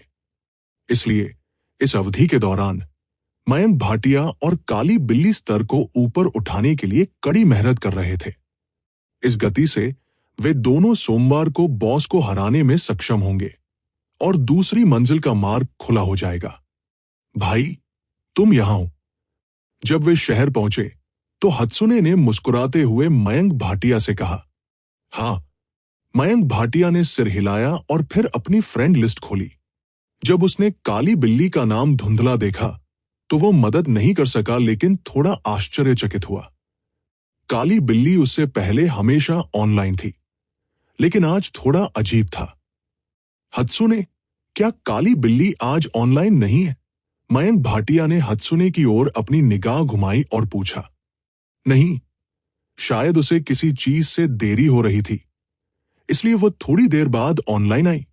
हत्सुने मयंक भाटिया के कंधे पर बैठ गई और मुस्कुराते हुए कहा, भाई, हम राक्षसों का शिकार करने और उसका इंतजार करने के लिए भूल भुलैया क्षेत्र में जा सकते हैं। जब वह बाद में आती है तो हम राक्षसों को एक साथ खींच सकते हैं। ठीक है।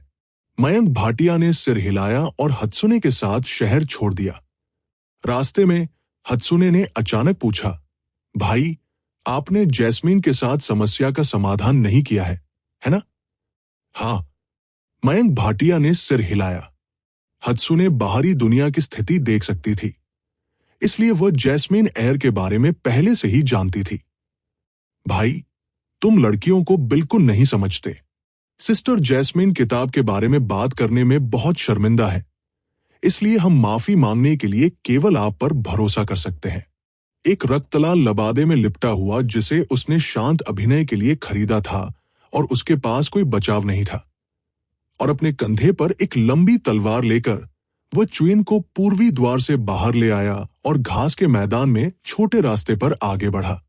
असीम जंगल को देखकर और जमीन पर कदम रखते हुए मयंक भाटिया को लगा कि वह मुक्केबाज दुनिया में एक शूरवीर व्यक्ति का व्यवहार करता है।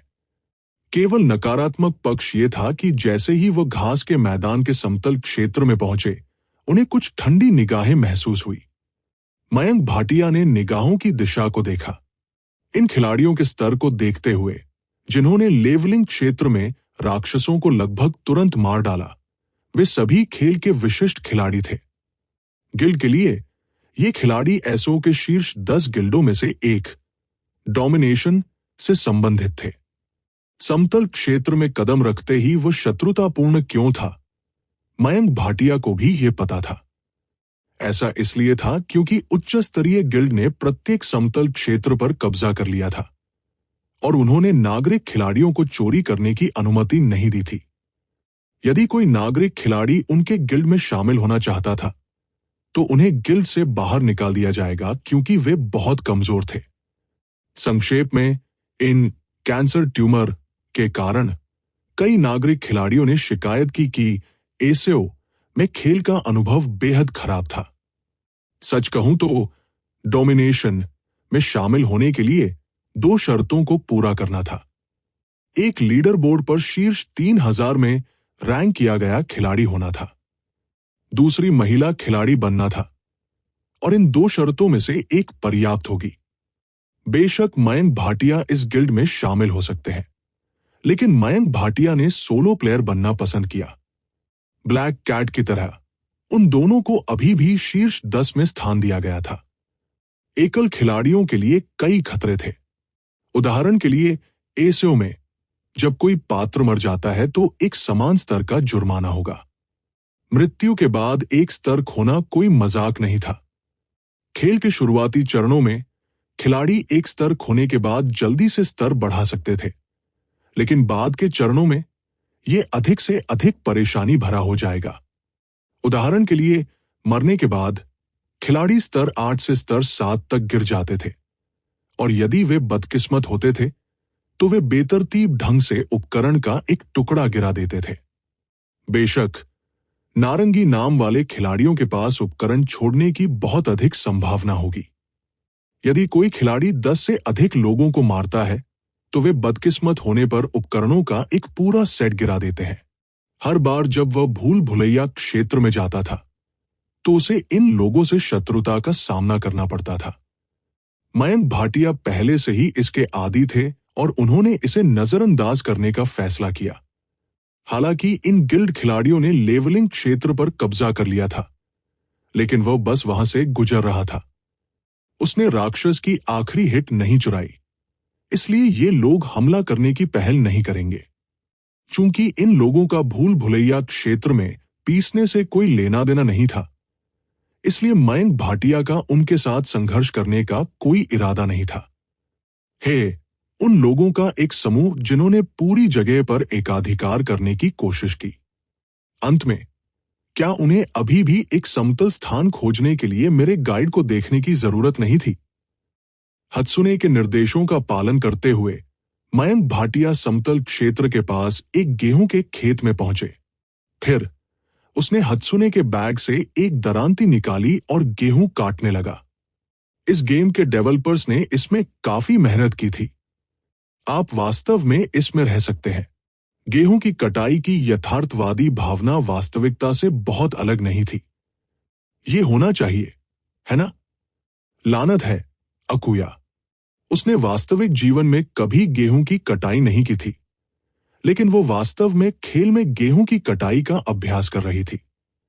क्या यह जीवन की कठिनाइयों या खेल के पतन के कारण था? मयंक भाटिया ने स्कॉलर्स मैचलेस बनाना सीखा था। स्कॉलर्स मैचलेस बनाने के लिए गेहूं एक आवश्यक सामग्री थी। गेहूं के 99 बंडलों ने उनके बैग में एक स्लॉट ले लिया। हालांकि सभी के स्लॉट बहुत कम थे, हत्सुने ने कहा कि उसके पास ठीक 1000 स्लॉट थे। इससे मयंक भाटिया को सुखद आश्चर्य हुआ। इस समय उनके पास केवल 1 दर्जन स्लॉट थे। हालांकि हत्सुने के पास वास्तव में 1000 स्लॉट थे, जिसने उसे वस्तुओं को लगभग असीमित रूप से संग्रहित करने की अनुमति दी। यह एक ऐसा लाभ था जो दूसरों को अधिकतम स्तर पर भी नहीं मिला था। इसलिए वर्तमान में मयंक भाटिया के कई सामान हत्सुने के बैग में संग्रहित किए जाएंगे।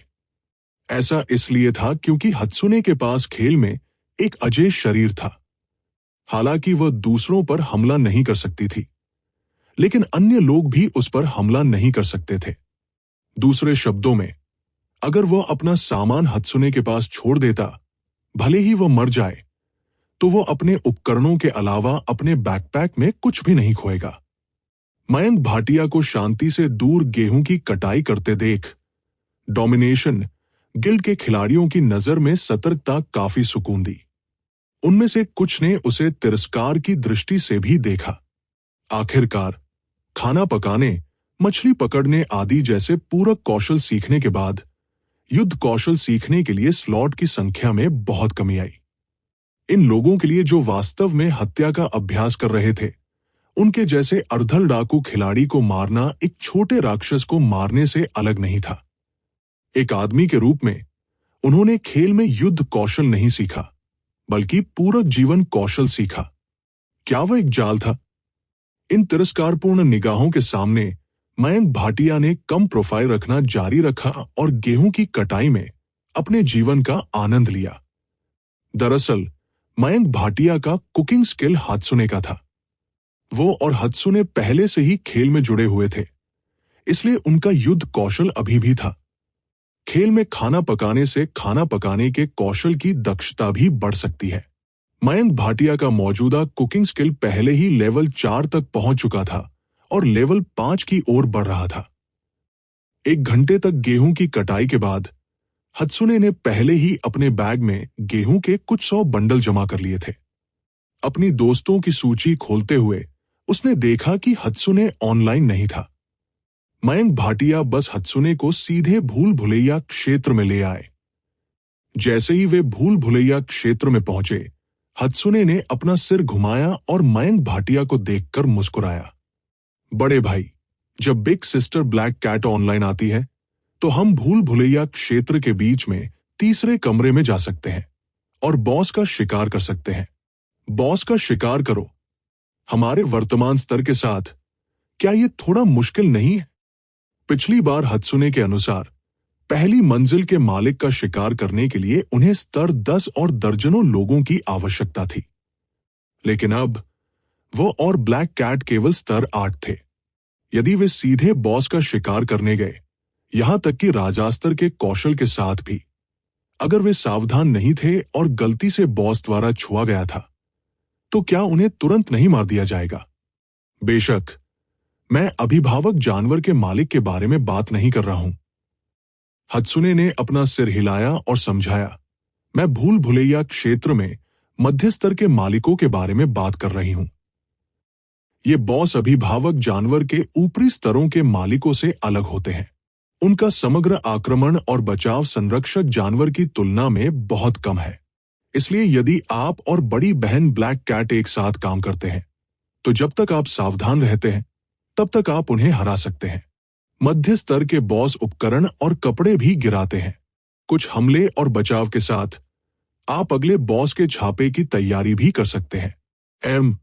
तुमने अचानक रेड गाइड में मालिकों के बारे में क्यों सोचा? हत्सुने के अचानक दिए गए सुझाव के बारे में मयंक भाटिया हैरान रह गए और पूछा। नहीं, हत्सुने ने अपना छोटा सा हाथ बढ़ाया और मयंक भाटिया के मिशन इंटरफेस को खोला। उसने mission Hunt the skeleton night की ओर इशारा किया और मुस्कुराई। वास्तव में कल मुझे शहर की पहली मंजिल पर एक रेस्तरां में एक एनपीसी मिली और मैंने एक मिशन स्वीकार कर लिया। ऐसा लगता है कि रेस्तरां के मालिक के परिवार को मिड लेवल बॉस ने खा लिया था। इसलिए रेस्तरां के मालिक ने कंकाल नाइट का शिकार करने और उसका भाला वापस लाने के लिए इनाम की पेशकश की। जब तक आप कंकाल नाइट को मार सकते हैं और उसके भाले को वापस ला सकते हैं, तब तक आप शुरुआती शहर में रेस्तरां के प्रबंधन अधिकार प्राप्त कर सकते हैं। ये संभव है? मयंक भाटिया ने हैरानी के भाव दिखाए। हत्सुने वास्तव में उसका अच्छा साथी था। खेल के शुरुआती चरण में बहुत कम मिशन थे और वह अभी भी इस तरह के मिशन को स्वीकार कर सकता था, जिसके बारे में बोलते हुए उन्होंने सोचा कि रेस्तरां खरीदने के लिए उन्हें दूसरी मंजिल पर चढ़ना होगा। उसे उम्मीद नहीं थी कि हत्सुने की वजह से वो पहली मंजिल पर रेस्तरां चला सकता है। बेशक, इस खेल में एनपीसी हैं जो वास्तविक जीवन भी जीते हैं। वे दुखी और खुश हो सकते हैं। इसलिए, चूंकि हम इस खेल में रह रहे हैं, इसलिए हमें उनका सम्मान करना होगा। हत्सुने मुस्कुराया। ठीक है, मैं समझता हूं। मयंक भाटिया मुस्कुराए। हालांकि ये कहा गया था कि खेल में एनपीसी को कुछ समय के बाद पुनर्जीवित किया जाएगा। जो मरते हैं, वे केवल वे थे जो खोज में शामिल नहीं थे। ग्रामीणों और कुछ एनपीसी जिनके पास वास्तविक बुद्धि थी, उन्हें मृत्यु के बाद पुनर्जीवित नहीं किया जाएगा। इसलिए ये लोग अद्वितीय थे। वास्तव में, हत्सुने के अनुसार, भूल भुलैया क्षेत्र फर्श को जोड़ने वाले टॉवर के समान था। आमतौर पर लगभग 20 मंजिलें होती थी और प्रत्येक मंजिल पर राक्षस होते थे। अगर मयंक भाटिया ऊपर जाना चाहते थे, तो उन्हें रास्ते में राक्षसों को साफ करना होगा। लगभग आधे घंटे की हड़बड़ी के बाद मयंक भाटिया एकमात्र ऐसा व्यक्ति था जिसे शांत और अंधेरे भूल भुलैया क्षेत्र में सुना जा सकता था। जैसे ही उसने अपनी लंबी तलवार के साथ सड़क पर कदम रखा, उसके कदमों ने धमाकेदार आवाज की। यह भूल भुलैया क्षेत्र का मध्य था और बहुत से खिलाड़ी यहां नहीं पहुंच सकते थे। एसओ में समय की अवधारणा के लिए यह वास्तविक दुनिया में समय की अवधारणा के विपरीत था। उदाहरण के लिए, यदि वास्तविक दुनिया में रात थी, तो खेल में दिन था। अगर यह वास्तविक दुनिया में दिन था, तो खेल में रात थी। समय गुजरने की गति समान थी। हालांकि यह कहना पड़ा कि खेल बेहद यथार्थवादी था। भूल भुलैया क्षेत्र बाहर के समतल क्षेत्र से अलग था। यहां अंधेरा था और अकेले खेलना एक डरावनी फिल्म देखने जैसा था। कभी कभी ब्लेड पकड़े हुए एक कंकाल सैनिक उस अंधेरे से बाहर कूद जाता था जिसे देखा नहीं जा सकता था, और डर के मारे कूद जाता था। अचानक मयंक भाटिया को अपने सामने हथियारों के टकराने और चिल्लाने की आवाज सुनाई दी। एक गहरी सांस लेते हुए मयंक भाटिया ने अपनी लंबी तलवार निकाली। उसका रक्तलाल लबादा हवा में लहरा रहा था। वह जल्दी से हत्सुने के साथ भागा, फिर एक बोल्डर के पीछे छिप गया। दूरी में कंकाल सैनिकों के एक समूह ने लगभग 4 लोगों की एक टीम को घेर लिया। कंकाल सैनिकों की चीखों के बीच एक आवाज सुनाई दी, आह, हाजी, आपने इतने सारे राक्षसों को कैसे आकर्षित किया? लूसियन, मुझे क्षमा करें। एक नरम आवाज सुनाई दी, और ये एक लड़की लग रही थी। वे बहुत डरावने हैं, इसलिए मैं दौड़ा और उनके पीछे हो लिया। निश्चित रूप से मैं इस खेल में रैपियर कौशल के लिए उपयुक्त नहीं हूं। लूसियन, अपनी ढाल उठाओ और सामने ब्लॉक करो। रुको, अदिति, तुम इसे पहले ब्लॉक करो।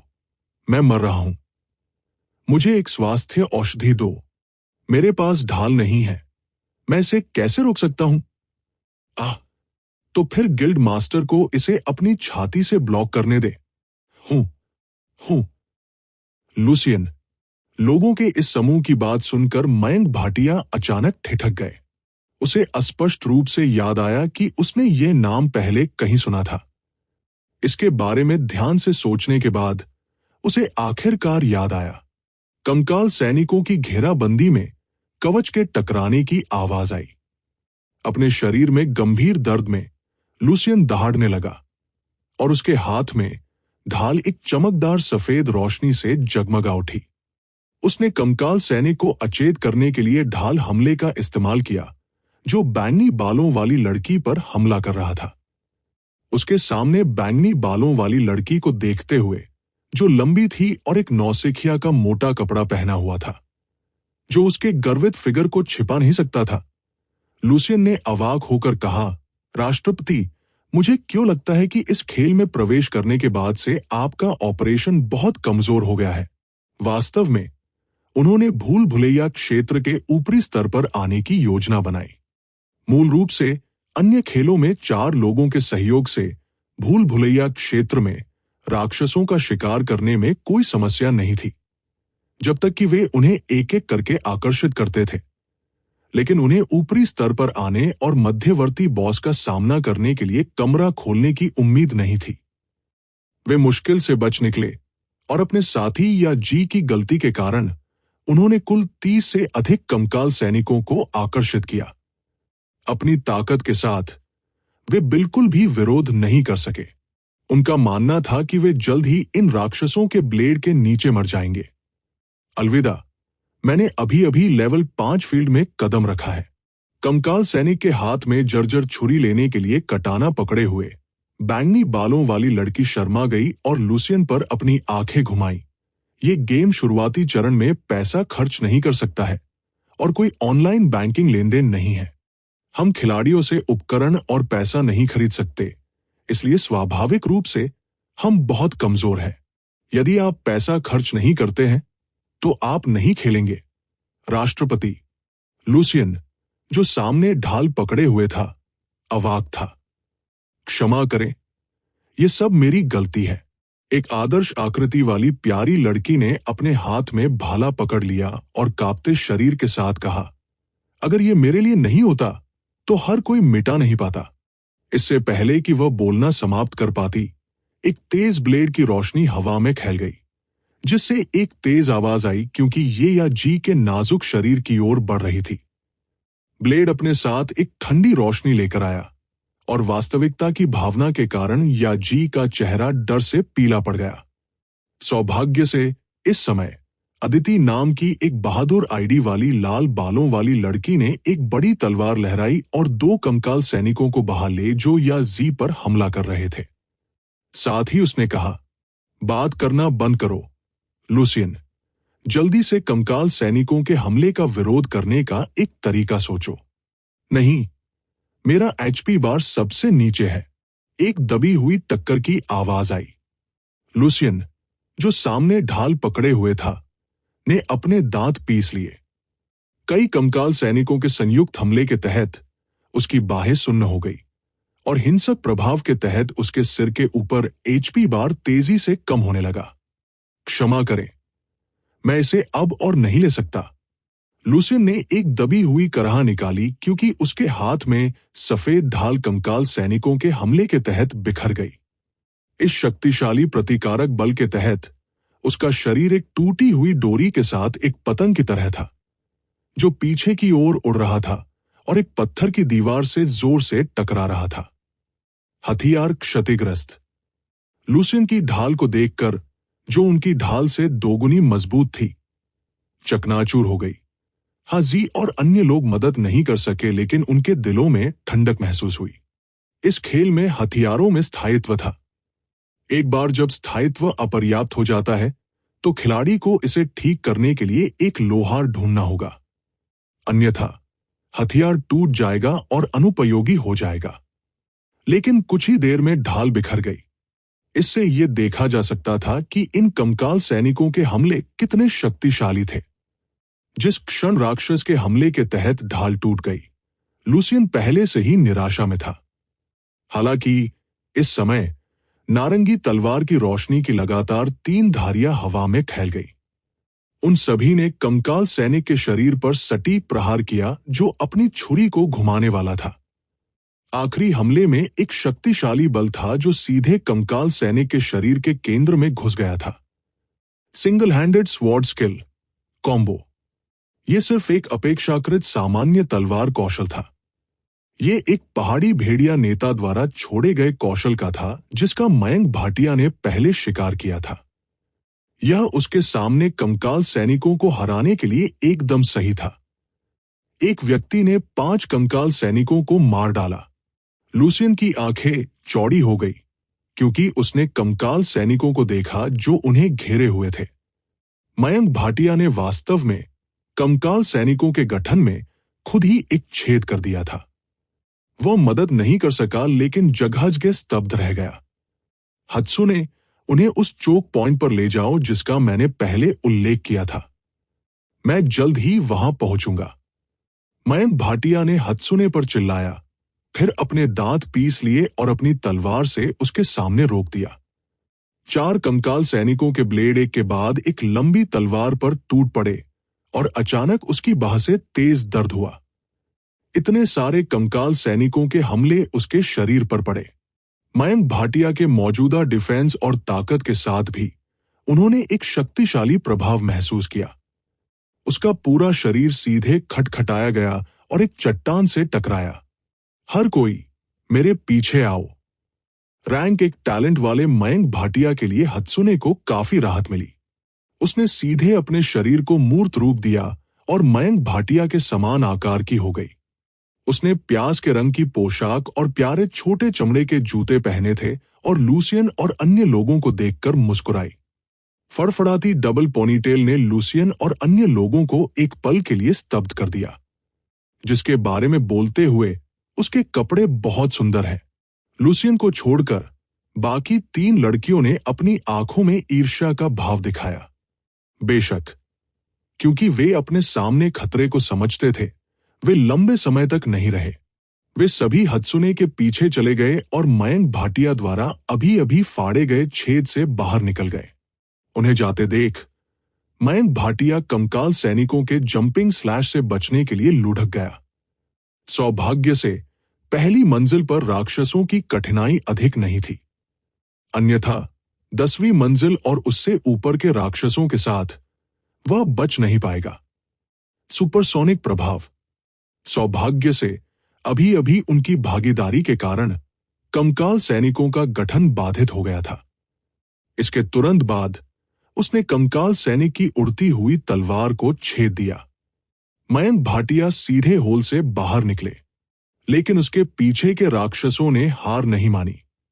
तेज दर्द के बाद उनका स्वास्थ्य बार सीधे 1/3 से भी कम हो गया। जिस कैप को खरीदने के लिए उसने 10 कोर खर्च किए थे, वो भी टुकड़े टुकड़े हो गया था। हत्सुने के अनुसार खेल में भविष्य के लेन देन में 1,000 रुपए के लिए 10 स्कोर का आदान प्रदान किया जा सकता है। मेरा 1,000 रुपए ऐसे ही नष्ट हो गया। शोक में डूबे मयंक भाटिया ने उग्र दहाड़ लगाई। वो मुड़ा और अपनी तलवार पीछे की ओर घुमा दी। ब्लेड छुरी से टकरा गया और एक शक्तिशाली बल महसूस हुआ। मयंक भाटिया को अपनी तलवार के साथ उड़ते हुए भेजा गया। सौभाग्य से दर्जन भर या उससे अधिक कंकाल सैनिकों की मदद से वह चोक पॉइंट पर उतरने के लिए हुआ। वो तुरंत अंदर पहुंचे और देखा कि चारों लोगों की तबीयत सामान्य हो गई है। उसने लूसियन और लाल बालों वाली लड़की अदिति से कहा, लूसियन, अदिति, मुझे आधे मिनट के लिए उन्हें रोकने में मदद करो। ओह! लूसियन और अदिति को उम्मीद नहीं थी कि मयंक भाटिया इतने सारे कंकाल सैनिकों से बाहर निकलने में सक्षम होंगे। मयंक भाटिया को हांफते हुए देखकर लूसियन और अदिति एक पल के लिए एक्टक देखते रहे और फिर तेजी से मयंक भाटिया के सामने खड़े हो गए। सौभाग्य से इस चोक पॉइंट ने एक समय में केवल 2 राक्षसों को प्रवेश करने की अनुमति दी। हालांकि लूसियन की ढाल टूट गई थी, फिर भी उसके हाथ में तलवार थी। अदिति की महान तलवार के साथ उन दोनों ने 4 लोगों की दृढ़ता से रक्षा की। चेरिश, 30वीं मंजिल के ऊपर कोई चोक पॉइंट नहीं होगा। हेल्थ पोशन पीने के बाद मयंक भाटिया फूट फूट कर मुस्कुरा पड़े। ये हत्सुने का अनुस्मारक था। यह कहा जा सकता है कि खेल का प्रारंभिक चरण अभी भी बहुत सरल था। खेल के शुरुआती चरण में यह पहली बार था जब वह इतनी खतरनाक स्थिति में थे। उसने सोचा कि वह अभी मरने वाला है। आखिरकार शक्ति के पूर्ण दमन के तहत खेल का संचालन और प्रतिक्रिया की गति शक्तिहीन थी। आधे मिनट तक आराम करने के बाद उनका स्वास्थ्य 50% से अधिक हो गया। कंकाल सैनिकों के साथ लड़ाई में पहले से ही खराब स्वास्थ्य वाले 2 लोगों को देखकर मयंक भाटिया अब संकोच नहीं किया और आगे बढ़ गया। उसने अपनी तलवार से वार किया और 2 कंकाल सैनिकों के शरीर को फाड़ दिया। कंकाल सैनिकों के विनाश के साथ प्रकाश की 2 किरणें उसके शरीर में विलीन हो गई और उसका अनुभव बार अचानक 1% बढ़ गया। स्तर 8 की ताकत के साथ स्तर 5 कंकाल सैनिकों से निपटना बहुत आसान था। अदिति और लूसियन को आराम करने के लिए कहने के बाद मयंक भाटिया ने अकेले 2 कंकाल सैनिकों के खिलाफ लड़ने का फैसला किया। लगभग आधे घंटे बाद रास्ते में आकर्षित किए गए सभी राक्षसों को अकेले मयंक भाटिया ने मार डाला। उनका अनुभव भी स्तर 20 के 8% तक बढ़ गया। इतना शक्तिशाली। जहां तक लूसियन और अन्य 3 लोगों की बात है, वे सभी मयंक भाटिया के तेज ऑपरेशन से दंग रह गए।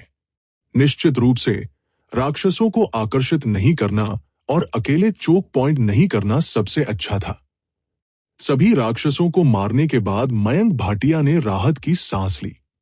उसने लूसियन की ओर देखा और पूछा, क्या तुम लोग ठीक हो?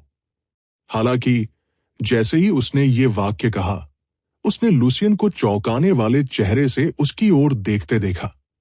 अभी, क्योंकि ये बहुत जल्दी था, लूसियन ने मयंक भाटिया की उपस्थिति नहीं देखी। लेकिन अब जब कोई खतरा नहीं था तो मयंक भाटिया पीछे हट गए। वो आश्चर्य से कहने के अलावा कुछ नहीं कर सका। तुम मुझे जानते हो? मयंक भाटिया थोड़ा हैरान हुए। वास्तव में वो लूसियन को जानता था क्योंकि उसने पिछली बार गलती से स्कूल के बुलेटिन बोर्ड पर खेल विभाग देखा था और उसने अनुमान लगाया कि लूसियन उसी स्कूल का छात्र था जो उसके जैसा था। बेशक मयंक भाटिया ने इस बार उसी स्कूल के छात्र के रूप में लूसियन को बचाया, इसलिए उन्होंने इसके बारे में ज्यादा नहीं सोचा। उसे उम्मीद नहीं थी कि लूसियन उसे पहचान लेगा। क्या लो प्रोफाइल रखना वाकई इतना मुश्किल है? मैंने डीपीएस के पेटू विभाग से मयंक भाटिया के बारे में सुना है।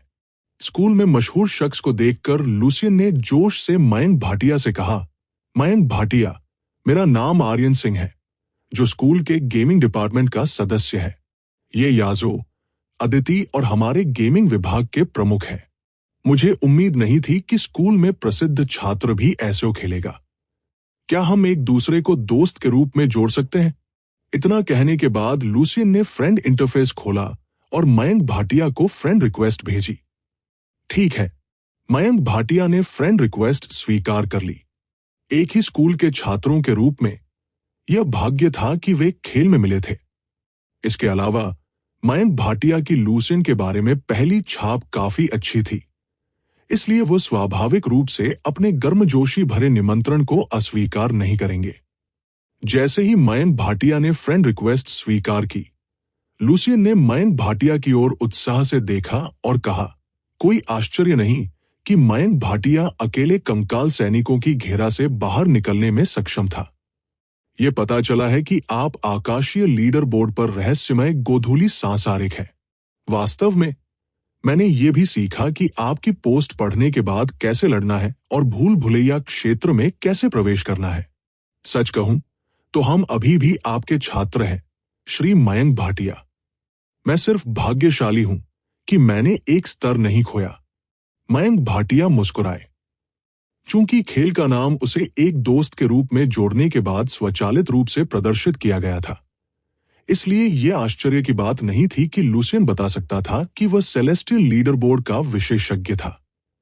उसे उम्मीद नहीं थी कि स्कूल में ये 4 लोग उसके वफादार प्रशंसक थे। ऐसा लग रहा है कि उनके प्रशंसकों की संख्या धीरे धीरे बढ़ रही है। मयंक भाटिया, आप वास्तव में अद्भुत हैं। हम हर दिन स्तर बढ़ा रहे हैं, लेकिन अब हम केवल स्तर 5 पर हैं। आप पूरे खेल में 5000 से अधिक रैंकिंग पर हैं। लूसियन ने प्रशंसा की दृष्टि से कहा, आपको बस खेल के संचालन कौशल का अधिक अभ्यास करने की आवश्यकता है। मयंक भाटिया ने मुस्कुराते हुए समझाया। हालांकि उनके और लूसियन के बीच स्तर का अंतर केवल 3 स्तरों का था, वास्तव में 5000 से अधिक स्थानों का अंतर था। क्योंकि स्तर 6 से नीचे बहुत सारे लोग थे, इसलिए उनके लिए 5000 से अधिक स्थानों पर रैंक होना सामान्य था। इस समय लूसियन और अन्य लोगों ने मयंक भाटिया के बगल में हत्सुने को देखा और वे आश्चर्यचकित थे। मयंक भाटिया, ये कौन है? ये पहली छोटी भावना है जो सिस्टम ने मुझे तब दी जब मैं स्तर 2 तक पहुंच गया। इसका नाम हत्सुने मिकू। मयंक भाटिया ने लूसियन को वही बताया जो उसने पिछली बार काली बिल्ली से कहा था। इसका कोई मतलब नहीं है। सिस्टम इतनी प्यारी प्रणाली कल्पित योगिनी को कैसे दे सकता है? हाँ जी, और अन्य लोगों ने हत्सुने को ईर्ष्या की दृष्टि से देखा। आखिरकार हत्सुने के कपड़े मयंक भाटिया द्वारा कस्टम मेड किए गए थे। खेल में, चाहे वो शुरुआती चरण में हो या देर से, ये बहुत सुंदर था। सुंदरता से प्यार करने वाली लड़कियां सुंदर कपड़ों के प्रलोभन का विरोध नहीं कर सकती थी। ये वास्तव में सुंदर था। हत्सुने मयंक भाटिया के कंधे पर बैठ गया और तीनों लोगों की तारीफ से बहुत खुश हुआ। भाई वास्तव में अलग है। बस इसके बारे में सोचकर ही मैं इतने खूबसूरत कपड़े पहन सकता हूं। चुइन को देखकर, जिसका शरीर सिकुड़ गया था और मयंक भाटिया के कंधे पर बैठा था, लूसियन और अन्य 3 मदद नहीं कर सके, लेकिन गुप्त रूप से निर्णय ले सकते थे कि जब अगला गेम शुरू होगा तो उन्हें सबसे पहले स्तर 2 पर जाना चाहिए।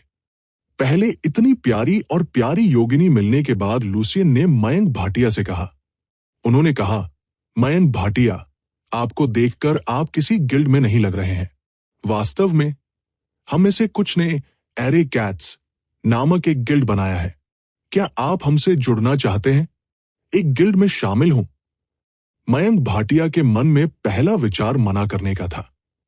उसके लिए खेल खेलना सिर्फ अपने खाना पकाने के कौशल का अभ्यास करने और अपनी खेल प्रतिभा को बढ़ाने के लिए था, ताकि वह भविष्य में हत्सुने द्वारा बताए गए मिशनों को लड़कर और प्रशंसकों की संख्या हासिल करके पूरा कर सके। एक गिल्ड में शामिल होने के लिए यह अधिक परेशानी भरा था और उसके खाली जीवन में देरी करेगा। इसके बारे में सोचने के बाद मयंक भाटिया ने अपना सिर हिलाया और माफी मांगते हुए कहा, क्षमा करें, मुझे अकेले रहने की आदत है। मैं फिलहाल किसी भी गिल्ड में शामिल होने की योजना नहीं बना रहा हूं। बेशक, अगर मैं एक गिल्ड में शामिल होने की योजना बना रहा हूं, जब तक कि निशिमुरा को कोई आपत्ति नहीं है, मैं निश्चित रूप से पहले आपके गिल्ड में शामिल हो जाऊंगा। ट्वाइलाइट मुंडेन, जो स्वर्ग सूची के शीर्ष 10 में स्थान पर है, हमारे गिल्ड में शामिल होना चाहता है। हम आपका स्वागत करने के लिए इंतजार नहीं कर सकते। हम बुरा क्यों मानेंगे? हालांकि मयंक भाटिया तुरंत शामिल नहीं हो सके, लेकिन मयंक भाटिया के वादे ने फिर भी लुसियन को उत्साहित कर दिया। ठीक है, आपने भूल भुलैया के बीच में एक साथ इतने सारे कंकाल सैनिकों को कैसे आकर्षित किया? मयंक भाटिया ने लुसियन की ओर देखा और आश्चर्य से पूछा, ओ, हमने मूल रूप से एक एक करके यहां राक्षसों को आकर्षित करने की योजना बनाई थी, लेकिन हमें गलती से भूल भुलैया के बीच में दूसरे और तीसरे दरवाजे के बीच एक छिपा हुआ दरवाजा मिल गया। जब हमने दरवाजा खोला और प्रवेश किया, तो हम वास्तव में एक मरे हुए नाइट बॉस के कमरे में प्रवेश किया। हम जल्दी से भाग गए और बाहर इतने सारे राक्षसों को आकर्षित किया। दूसरे और तीसरे दरवाजे के बीच। तो क्या यह छिपा हुआ दरवाजा वास्तव में तीसरा कमरा नहीं है? मयंक भाटिया थोड़े स्तब्ध रह गए। उसने अपने कंधे पर हत्सुने की ओर देखा। ऐसा लग रहा था हत्सुने ने उसे जिस बॉस को बताया वह तीसरे कमरे में था। हाँ भाई, वो छिपा हुआ दरवाजा वो कमरा है जिसकी हम तलाश कर रहे हैं। चतुर हत्सुने ने तुरंत मयंक भाटिया के विचारों को देख लिया। वो मुस्कुराई और मयंक भाटिया के कान में बोली, वास्तव में ये अच्छी बात है कि उनका स्तर अपेक्षाकृत कम है। अन्यथा भाई को कम ड्रॉप दर और अनुभव के साथ मरे हुए नाइट से लड़ने के लिए कल बॉस के फिर से पैदा होने का इंतजार करना होगा। तो देखते हैं कि क्या ब्लैक कैट अब ऑनलाइन है। मयंक भाटिया ने हंसते हुए अपने दोस्तों की लिस्ट खोली। उसे इस बात से निराशा हुई कि काली बिल्ली का नाम अभी भी सुस्त रंग का था। यह साबित करता है कि ब्लैक कैट अभी तक ऑनलाइन नहीं है, क्योंकि खेल के अलावा उससे संपर्क करने का कोई अन्य तरीका नहीं है और वह नहीं जानता कि वह आ जाएगी या नहीं। क्या आप स्तर ऊपर नहीं जा रहे हैं? फ्रेंड इंटरफेस को बंद करते हुए मयंक भाटिया ने लुसियन और अन्य लोगों की ओर देखा और आश्चर्य से पूछा, हम आज स्तर बढ़ाने वाले नहीं हैं। 1 या 2 का स्तर बढ़ाने के लिए बॉस का शिकार करना पर्याप्त है। बेशक हम इसे जाने नहीं दे सकते। लुसियन ने अपने बैकपैक से एक नई ढाल निकाली और अपनी मुट्ठी भींचते हुए कहा, लेकिन आपके स्तर के बारे में क्या? मयंक भाटिया ने अपना पसीना पोंछा। हालांकि उन्होंने महसूस किया कि यह कहना थोड़ा हतोत्साहित करने वाला था। लुसियन और अन्य लोगों की ताकत के साथ कमरा खोलने और बॉस के साथ लड़ने के लिए ये उल्लेख नहीं करने के लिए कि क्या वे बॉस को हरा सकते हैं, भले ही वे इससे बच सके, ये अभी भी निश्चित नहीं है। आखिरकार हत्सुने के अनुसार बॉस को हराने के लिए उसे और ब्लैक कैट को भी सावधान रहना होगा। खैर, अगर वे छिपे हुए दरवाजे में राक्षसों को मारने जाते हैं तो ये एक घातक समस्या है। ठीक है, गुलाबी कोट पहने हुए हाजी, जो बहुत प्यारा लग रहा था, मीठी मुस्कान से बोला, हमारे पास अभी भी एक टीम का साथी है जो नहीं आया है, बस थोड़ी देर प्रतीक्षा करें। मयंक भाटिया ने कहा, क्या आप हमारी टीम में शामिल होने के इच्छुक हैं? हालांकि हमारे पास 5 लोग हैं। अगर हम मयंक भाटिया की मदद ले सकते हैं तो बॉस को शिकार करने में कोई समस्या नहीं होगी। मयंक भाटिया को देखते हुए लुसियन ने मयंक भाटिया को टीम रिक्वेस्ट भेजी। फ्रेंड मैसेज को देखकर हत्सुने मयंक भाटिया को देखकर मुस्कुराया और कहा, भाई इसे स्वीकार करो। एक टीम में हम मिशन आइटम प्राप्त कर सकते हैं। जब तक हम इसे पूरा करते हैं हम रेस्तरां प्राप्त कर सकते हैं। ठीक है। मयंक भाटिया ने सिर हिलाया और उनके हाथ ने टीम का निमंत्रण स्वीकार करते हुए शून्य में गोल बटन दबाया। वह इस बार मिशन आइटम खोजने और रेस्तरां चलाने के लिए शहर लौटने के लिए आया था। चूंकि वह मिशन पूरा कर सकता है तो कोई समस्या नहीं है। सभी को लंबे समय तक इंतजार कराने के लिए क्षमा करें। लुसियन और अन्य लोगों के साथ थोड़ी देर के लिए तीसरे छिपे हुए दरवाजे के दरवाजे पर इंतजार कर रहे थे। कदमों की आहट आई। मयंक भाटिया ने अपना सिर घुमाया और देखा कि एक लंबी लड़की परछाई से बाहर निकल रही है। जैसे जैसे उसके कदम आगे बढ़े, मयंक भाटिया की आंखों में धीरे धीरे उसका रूप स्पष्ट होने लगा। उसके चेस्टनट रंग के लंबे सीधे बाल थे और उसके छोटे अंडाकार चेहरे पर स्पष्ट हल्के भूरे रंग की आंखें थी। उसकी भौहें, एक सुंदर नाक और चेरीलाल होंठ थे जो उसकी सुंदरता में थोड़ी सुंदरता जोड़ते थे। उसके लंबे और पतले शरीर ने लाल कढ़ाई के साथ एक सफेद नाइट सूट और उसके घुटनों पर एक मिनी स्कर्ट पहनी हुई थी। उसकी कमर से एक पतली चांदी की तलवार लटकी हुई थी और उसके पैरों में सफेद जूते की एक जोड़ी थी। उसके पतले पैरों को लाल कढ़ाई के साथ तंग सफेद मोजा के साथ मिलान किया गया था, जिससे उसके पैरों का पता चलता था जिसने लोगों को दिवा स्वप्न देखा था। वह अपने सुरुचिपूर्ण व्यवहार में और भी सुंदर लग रही थी। हालांकि इस आंकड़े को देखकर मयंक भाटिया मदद नहीं कर सके, लेकिन जगह में स्तब्ध रह गए। जहां तक अंधेरे से बाहर आई लड़की की बात है तो उसने मयंक भाटिया को देखा तो वह भी दंग रह गई। फिर मयंक भाटिया टीम में लड़की द्वारा प्रदर्शित आईडी को पढ़े बिना नहीं रह सके। यास्ना, यास्ना। मयंक भाटिया की आंखें चौड़ी हो गई। जब उसने यह वाक्य कहा तो उसे खुद इस पर विश्वास नहीं हुआ। जैस्मीन अय्यर, जिसे वो इतने दिनों तक नहीं ढूंढ सका, वास्तव में उससे इस तरह से खेल में मिली और वह यास्ना निकली जो स्वर्गीय सूची में 7वें स्थान पर थी। इससे मयंक भाटिया का दिल बहुत सदमा में आ गया। आखिरकार पेटू विभाग की मिस जैस्मीन अय्यर को गेम खेलना पता था, जिससे उन्हें अभी भी कुछ झटका लगा। कोई आश्चर्य नहीं कि यह नाम थोड़ा परिचित था जब उसने इसे पिछली बार देखा था। यास्ना, जैस्मीन, ये दोनों उच्चारण स्पष्ट रूप से भारतीय भाषा में समान थे। ठीक है, बेशक इसके बारे में ध्यान से सोचते हुए रैक्ट कंपनी की मिस के रूप में यह समझाना मुश्किल नहीं था कि वो कंपनी द्वारा बनाए गए खेल का अनुभव क्यों करने आई थी। यह अजीब था कि कंपनी की मिस के पास अधिकतम स्तर का खाता नहीं था, जिसके बारे में बोलते हुए मयंक भाटिया को और भी अधिक आश्चर्य हुआ कि जैस्मीन अय्यर के पास खेल में इतनी बहादुर टीम हो सकती थी, और ये उनकी धारणा में सौम्य मिस जैस्मीन से थोड़ा अलग था।